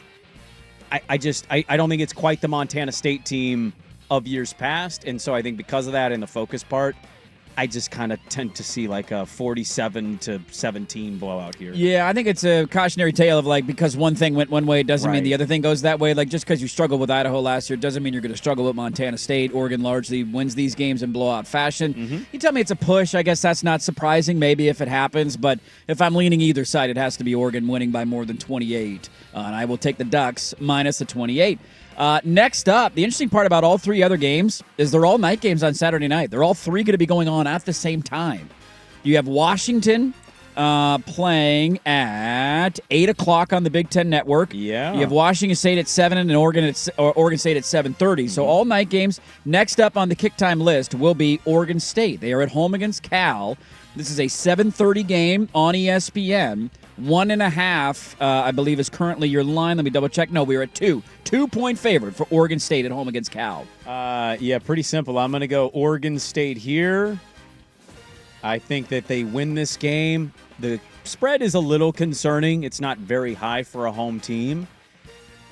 Look, I will say Doc has made me a little more concerned about the offensive line than I was about 45 minutes ago. If he's somewhat kind of questioning it, it makes me think he is hearing and seeing some stuff. All that being said, though, I just think true freshman quarterback, as good as that kid may end up being for Justin Wilcox, I think it's a tough environment. I don't like the night kick, but I think Oregon State fans shows up, shows out. I think they get jacked. Malik Murphy's there. Question marks are certainly around, but I think they win. And so if they're going to win, I just have it by more than 1.5 to 2 points. I'll take Oregon State. Okay, I, Swag? too, will take Oregon State. I think the Beavers know what they have to rely on in order to be successful this year. I don't know if Cal knows what or what they need to rely on. Ott not being there, I think, is a huge thing. They need something. I mean, they had a hard time scoring points with him a season ago. And Mendoza, who somebody mocked to be the number 1 overall pick in the NFL draft next year. And so you lose those two things that you could rely on. What are you? They don't know yet. I think Oregon State knows what they need to rely on. Now it's a matter of going out and doing it. I think Cal's a step before that. Yeah. It's interesting, too, because I think if this game was played maybe halfway through the year or later in the year, it could be different, right? Cal finds their identity, young quarterback develops or gets better or more confidence. I think you can make the argument that Cal is the better team on paper. Mm-hmm. I don't know if that's controversial. I'm going to take Oregon State, though, for 2 reasons, and they're very simple. One, the game's in Corvallis. It's a tough place to play. Should be a great crowd. Saturday night, booze all day. Let's go. And you got a freshman quarterback making his first start. That's a tough one to throw him into, man. Oregon State fans have been making Dante Moore jokes for a long time. Last time a freshman quarterback was there, it didn't go very well for him, and I'm very high on Dante Moore. So I think Jared could end up being a really good quarterback. I just think first start on the road, night game, tough environment to go into. Oregon State's got that kind of middle finger energy of you left us behind, you're in the ACC now, and I think Oregon State will win the game. 2 also is basically a pick last year. And they embarrassed him last year, no doubt about it. A game that it's very hard to know anything about, and that is at 7 o'clock on the C-Dub Saturday night. You got Idaho on the road at Washington State. There is no A&A line on this game because you can't gamble Washington schools. But if you go to Vegas Insider, the line currently Washington State minus 13.5 against Idaho. Dude, I mean, no disrespect, Cougar fan. You could have a surprisingly great year. I also know nothing about Idaho, so the gauging of what the talent difference here for me is impossible. Week 1 is very difficult in this game specifically. I guess I'd love to be wrong and the new coach to have a nice little debut at his home crowd. I'm going to take Idaho plus 13.5, but I have no feel. Don't. Low confidence pick, 2 out of 10 low confidence pick. It's one of the lowest confidence pick, I think, of the entire slate of week 1. You could throw a random MAC game at me, and I'd have as much confidence in that game as I'd have this one. Yeah. A little border war down there. I'll flip. It's a quick drive, right? How long is that drive? 8-10 miles apart. Pretty short. It's very short. Flip the coin. I'll give the Cougars the benefit of the doubt. 2 touchdown doubt. I like that. Whatever. Yeah, I mean, we're all taking shots in the dark on this one. I'm glad one of us has had a different pick now, so thankfully we've gotten that out of the way, that we're not all picking the same exact teams. Oh, you guys keep copying me. I saw this. They have 74 new players. Or Washington State? 74. Yeah, everybody left. Breakdown. Including the coach. 20 from the FCS ranks, 13 are FCS flips, 3 are from JUCO, 4 are from traditional G5, 1's from D2. A handful, a critical mass of players that came with the coach from the program. Yes. So you do have some guys that know. He was a D2 guy, though, wasn't he? He was at South Dakota State. They're FCS. FCS. So, I mean, at least they know what the coaching staff wants them to do. I believe the quarterback was there last year, if I'm not wrong. I think Zevi Eckhouse, who is supposed to be their starter, was there. Patrick Harris can text me if I'm wrong on that. I'm going to take Idaho, too. I'm not going to give you a reason for it. We don't have any reasons. I'm just going to take Idaho. Last one up, 8 o'clock on Saturday night on the Big Ten Network. The Huskies, little Husky After Dark action for you. They're at home against Colorado State, a program that we know something about because we've seen them a couple of times over the last handful of years. Jay Norvell's still there. Yeah. The Huskies getting a hook here. 21.5, minus 21.5 for Washington Saturday night. So I went and looked, and I can't believe I did this. Colorado State's a kind of a young team in a lot of spots, a lot of sophomores. Mm-hmm. I know Nicolosi is the returning quarterback. I feel like he's been there for a long time. He has that vibe for me. He's a redshirt junior, so you're not wrong. He started a lot of games. I know that. He's been there started for a while. You said? 21.5. I'll take the hook there. I will take Colorado State. Washington winning by 21 is still a great win, so yeah, I'll take the hook there. That's a big spread. I think I'll take the Huskies. I think they were cautious with DeMond Williams last year and how I think they are going to turn him loose, turn the keys over to him, and let him run that show, and it's going to be wide open.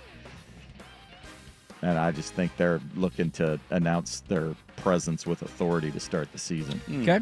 I, too, like the hook here, getting 21.5. I do think if you're just there are a lot of new faces for Washington. You mentioned Colorado State's a young team. You always get weird things that, funky things that happen in week one.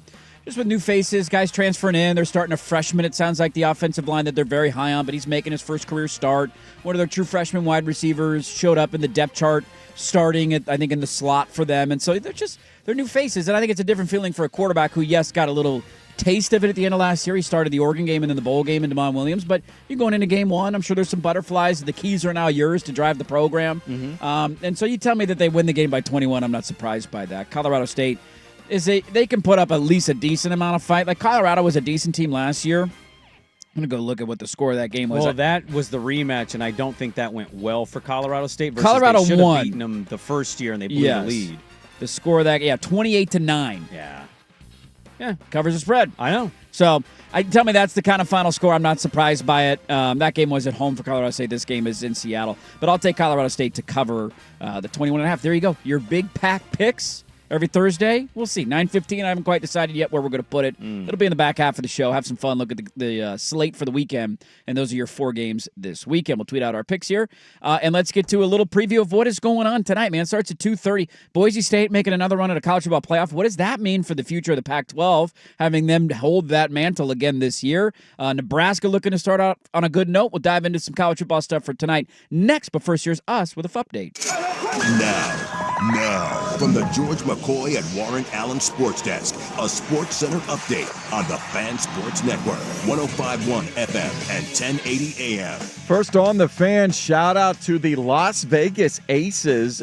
Won their 12th in a row. They moved into second in the WNBA. They were 7th a few months ago. Asia Wilson had 34. Jewel Lloyd, Asia Wilson. Jewel Lloyd agreed to come off the bench, saying, I think that might be a better dynamic for the team, even out our scoring throughout the course of a game. They are on a roll, so before we crown the Minnesota Lynx, the Aces might have something to say at the end of the playoffs. Valkyrie, fun story as well, an expansion team that looks destined to go to the playoffs in their first year and might have Coach of the Year. Talk about graphic. How about this one? The dolphin might be an underrated mean animal. As cute as they look, and as much as I want a pet dolphin, dolphins have been known to bite the head off sardines and then use the body for sexual stimulation. Whoa. 2 inches is a lot, buddy. I was going to get to this in a formal segment because I do think it's an interesting conversation. It's just not going to fit today or tomorrow, and I don't want to hold it too long, so let's get to it now in the update. There is a push from new home buyers that are advocating for something when they buy a house or in the process of buying a house. Low interest rates. Low interest rates would be great. Let that is me not refi. that. Although I would love to refi and get a lower interest rate. Let me lower my mortgage. How would we feel about this? Yeah. There is a push from home buyers that want sleepovers before buying a property. Essentially, your house becomes an Airbnb. Let me sleep in the house, experience it for a day and a night. You toured it. Get the feel of it. Get out of See how the nooks and crannies are. What's the water pressure like? Do we like that idea? Do you not turn the shower on when you tour a house? I do. Oh, I don't. No. Oh, yeah, dude. Yeah, I don't turn the water I on. examine that bad. This is on me. Water pressure. Oh, you got to know that I water got to check pressure. the toilet. How is it? I flush. Am I a constant plunger guy? Do I have enough suction here? Dude, I garage door I it. want a sleepover. Give me a flush. sleepover. No, I'm anti. You're anti-sleepover? It's ridiculous.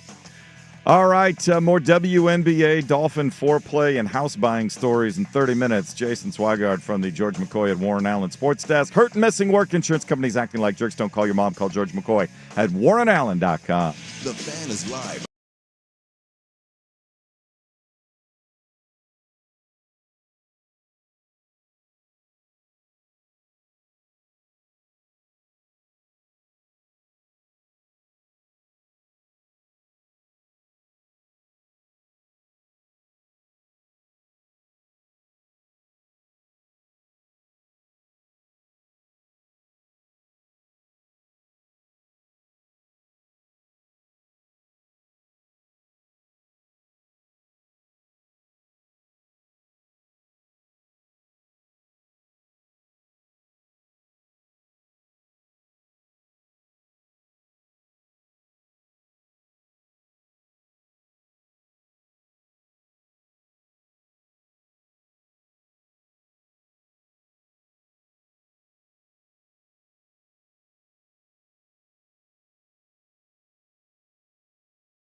a.m.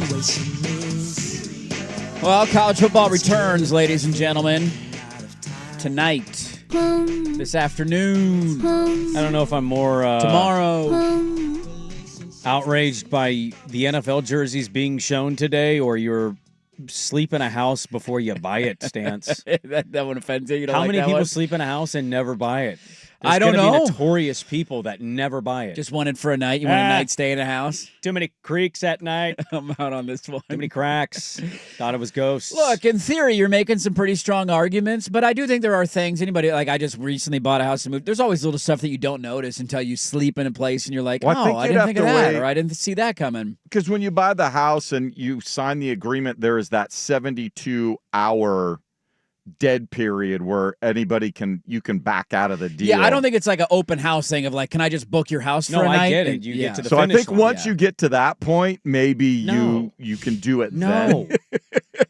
Where You want you've people doing that committed, to your house? you've got funds I'd be committed. okay with it. I There's wouldn't be opposed escrow to it. set up. You have a deal pending if you want to take a night in there because you have that 72-hour window to. I think you need to cancel the- reevaluate your home evaluating skills. Like you need to go and Now you flush do need to toilets. go more in depth. I agree. That is a great. I mean, I agree with you on Water that take. pressure. Yeah, I don't do flush it. the toilet. Open I the never garage have, no. door. Do all those things. Peek in the attic. I mean, they all do that when they do stuff. the Where's inspection. the water valve? Is Right. it on the curb? Is it Exactly. inside? What's Yeah. my water heater look like right here? Is there an attic? Can I check the attic?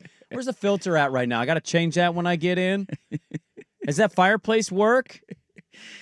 I mean, you go through all that in an inspection, so you get all those answers eventually. Yeah, you do, but I also But not when I'm on like a private wanna tour know. of a house. I should do that. I never do that. Next time I buy a house, I'm going to do that. I'm going to walk around and turn all the stuff on. But seriously though, can we lower my mortgage?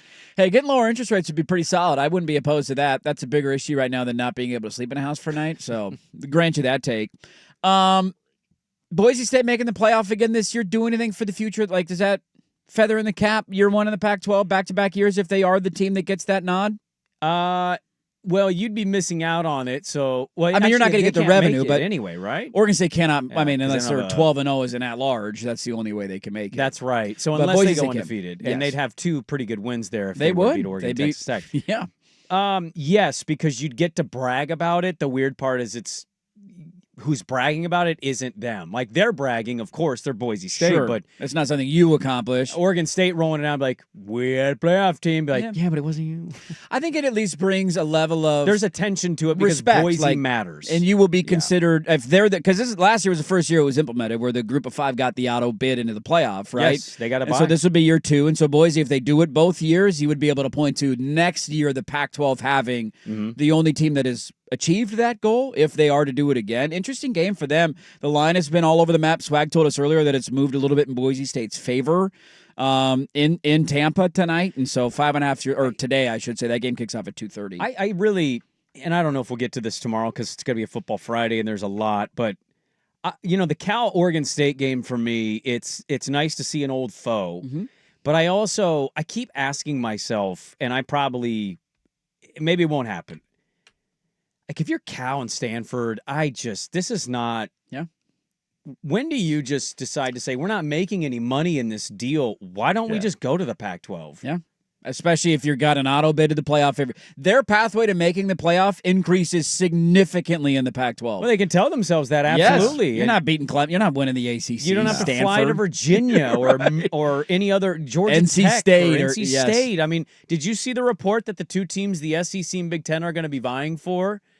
We heard that rumor that they might expand by 2. It's Virginia and North Carolina. Is that an academics thing? I think it's for basketball. Oh, basketball for basketball, UNC. yeah. Virginia needs and to Virginia get back. just, they're not there, but they just won a title a couple years ago. I know, they've kind of fallen. But, my point is, if you're Cal. If that happens, then that conference is.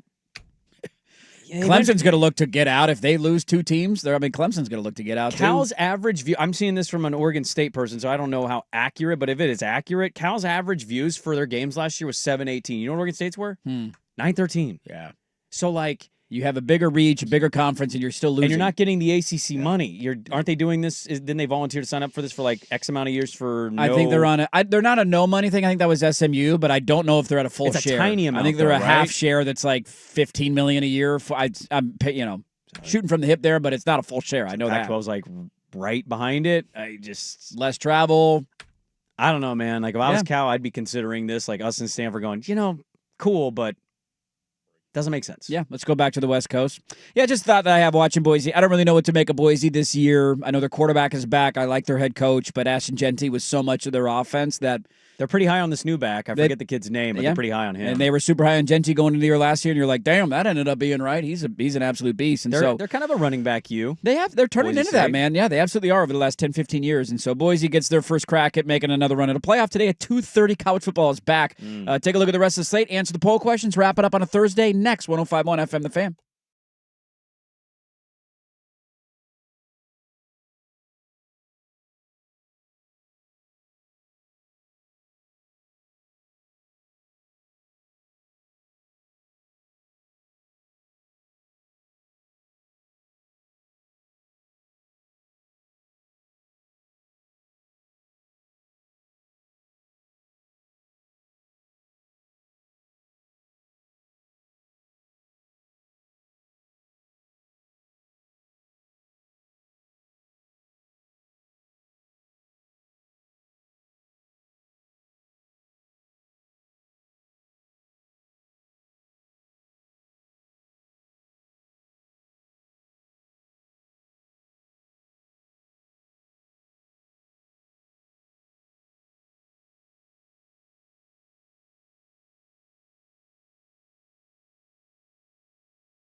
Well, if you're in the mood to meet some local celebrities, I am. You stop by the Roto-Rooter in Tualatin. Hell yeah, brother. The Tualatin or Tiger? I knew it was a T. Or if you want to know how to properly check water pressure on a home tour. Or see a NASCAR.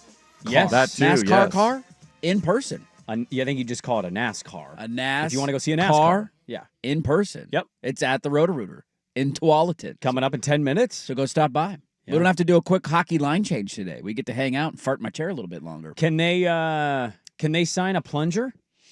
Ooh, that'd be a pretty cool thing to get an autograph on. It would be. I'd be okay with that. And anytime like Danny or Patrick have bad takes, I use that plunger to clear my toilet.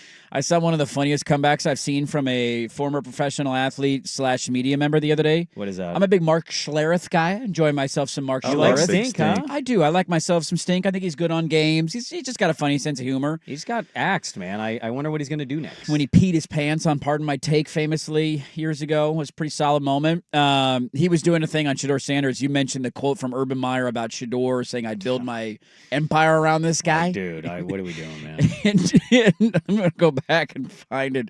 I root for Shedeur too, but you made me not want to with that comment. But Mark Schlereth quote tweeted and said, "This might be the single worst analogy in the history of football." Yeah, on the Urban Meyer quote. Yeah. And people kept chiming in, and all these Shedeur stands were coming at him. And Mark Schlereth responded saying, "I clogged the toilet at the Broncos facility in '96, and that dump in that toilet lasted longer in the NFL than Urban Meyer did." It's very accurate.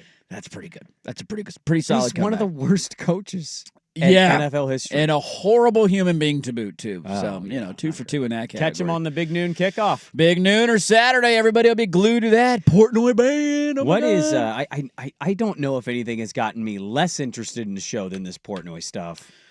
Yeah, I mean, we discussed the ratings and stuff the other day. There are people that watch that show. Like, I'm sure there's a Barstoolie audience that will enjoy it and want to watch it and all that kind of stuff. Did you see his tease for his Daily Show? He's got it coming I did up. not know. His alarm goes off. He wakes up. There's dogs sleeping in his bed. He makes out with the dogs, and he's like, "Well, let's go make sports opinions." And then he just walks away. That'll get me going. It's a good tease right there. I'm jumping in on that one. I am curious, though, from Pate. He says that Fox might actually do a tribute to Corso in some way. How do you not do something to acknowledge the significance that he's represented in the sport? He paved the way for your show to exist. Yes. You're trying to steal their viewership because you haven't been able to contend. Do whatever you want to do. But yeah, you got to do something to at least acknowledge that that's his final show. Does Portnoy put his head on a real jack tattooed body the way Clay Travis used to? Is Clay Travis still going to be on that show, or did he get the boot? Is Portnoy replacing Clay Travis? I figure at this point, Clay Travis is running for Senate or Congress after telling everybody stay out of politics, go woke, go broke. Yeah, I don't know what he's up to these days. I will not be watching that show, and even with the Lee Corso thing's done, I prefer Nick Saban and Pat McAfee. And I know McAfee's not for everybody. I get it. Spare me your text every time I mention that. Best bet of the weekend. Put the 4 Northwest schools up. Ducks won it 43%. We agreed on that order. That's probably going to be the case most weeks, I would Probably, guess. yeah, the most fans. Beavers minus 1.5 was number 2, 34%. Cougs came in third. Okay. All right, 13%. 8% said the Huskies against Colorado State. What else do we got here? Do Oregon Duck uniform reveals still get you excited? 52% of you say yes. Wow. We did have 2 old Duck fans because you asked about the olds, the 50s what's and 60s. The age to still get you excited? We had a 50-year-old Duck fan say, "I still get excited." Okay. And a 60-year-old Duck fan say, "I still get excited." Good to know. So the old Duck's still involved. So you're going to have it forever in your life. Forever, man. It will be with me forever. And is the Mount Rushmore of college football, these 4 people, Lee Corso, Keith Jackson, Brett Musburger, and Kirk Herbstreit, 55% of people say yes, that is the Mount Rushmore. A lot of people chiming in, though, that this is... Different names. I think they're viewing play-by-play. Yeah. And that's fine if that's how your Rushmore operates. A lot of Vern Lundquist. Yeah. That got chimed, and we get Vern Lundquist was up for debate. There's no doubt about it. Well, folks, we did it. Go say hi to Danny and Patrick out at the Roto-Rooter in Tualatin. See a NASCAR. Have yourself a nice little Thursday here. We got Thursday football. Dude, go to the Roto-Rooter, head home, College football's on at 2:30. We Turn got Isaac and Suk on Mute the Game. Yeah, Mute the Game. Listen, Isaac. Dan Lanning at 4 o'clock. That's right. First of the weekly appearances, 4 Yeah. o'clock. Look at us, dude. Football season's here. It feels so good. It's back. That'll do it for us, folks. If you missed any of the show, go check the podcast. There was a Josh Pate Thursday. We'll tweet that out here as soon as we're done at Dirt and Sprague and at 105.1 The Fan. Mike Doc Parker, the voice of the Beavs, was awesome as well. Fun little Thursday. Thanks for being a part of it. We'll talk to you tomorrow at 6 a.m. The Firm of Harrison Meringue live from Roto-Rooter next on 105.1 FM The Fan. I'm Ryan Horvath here to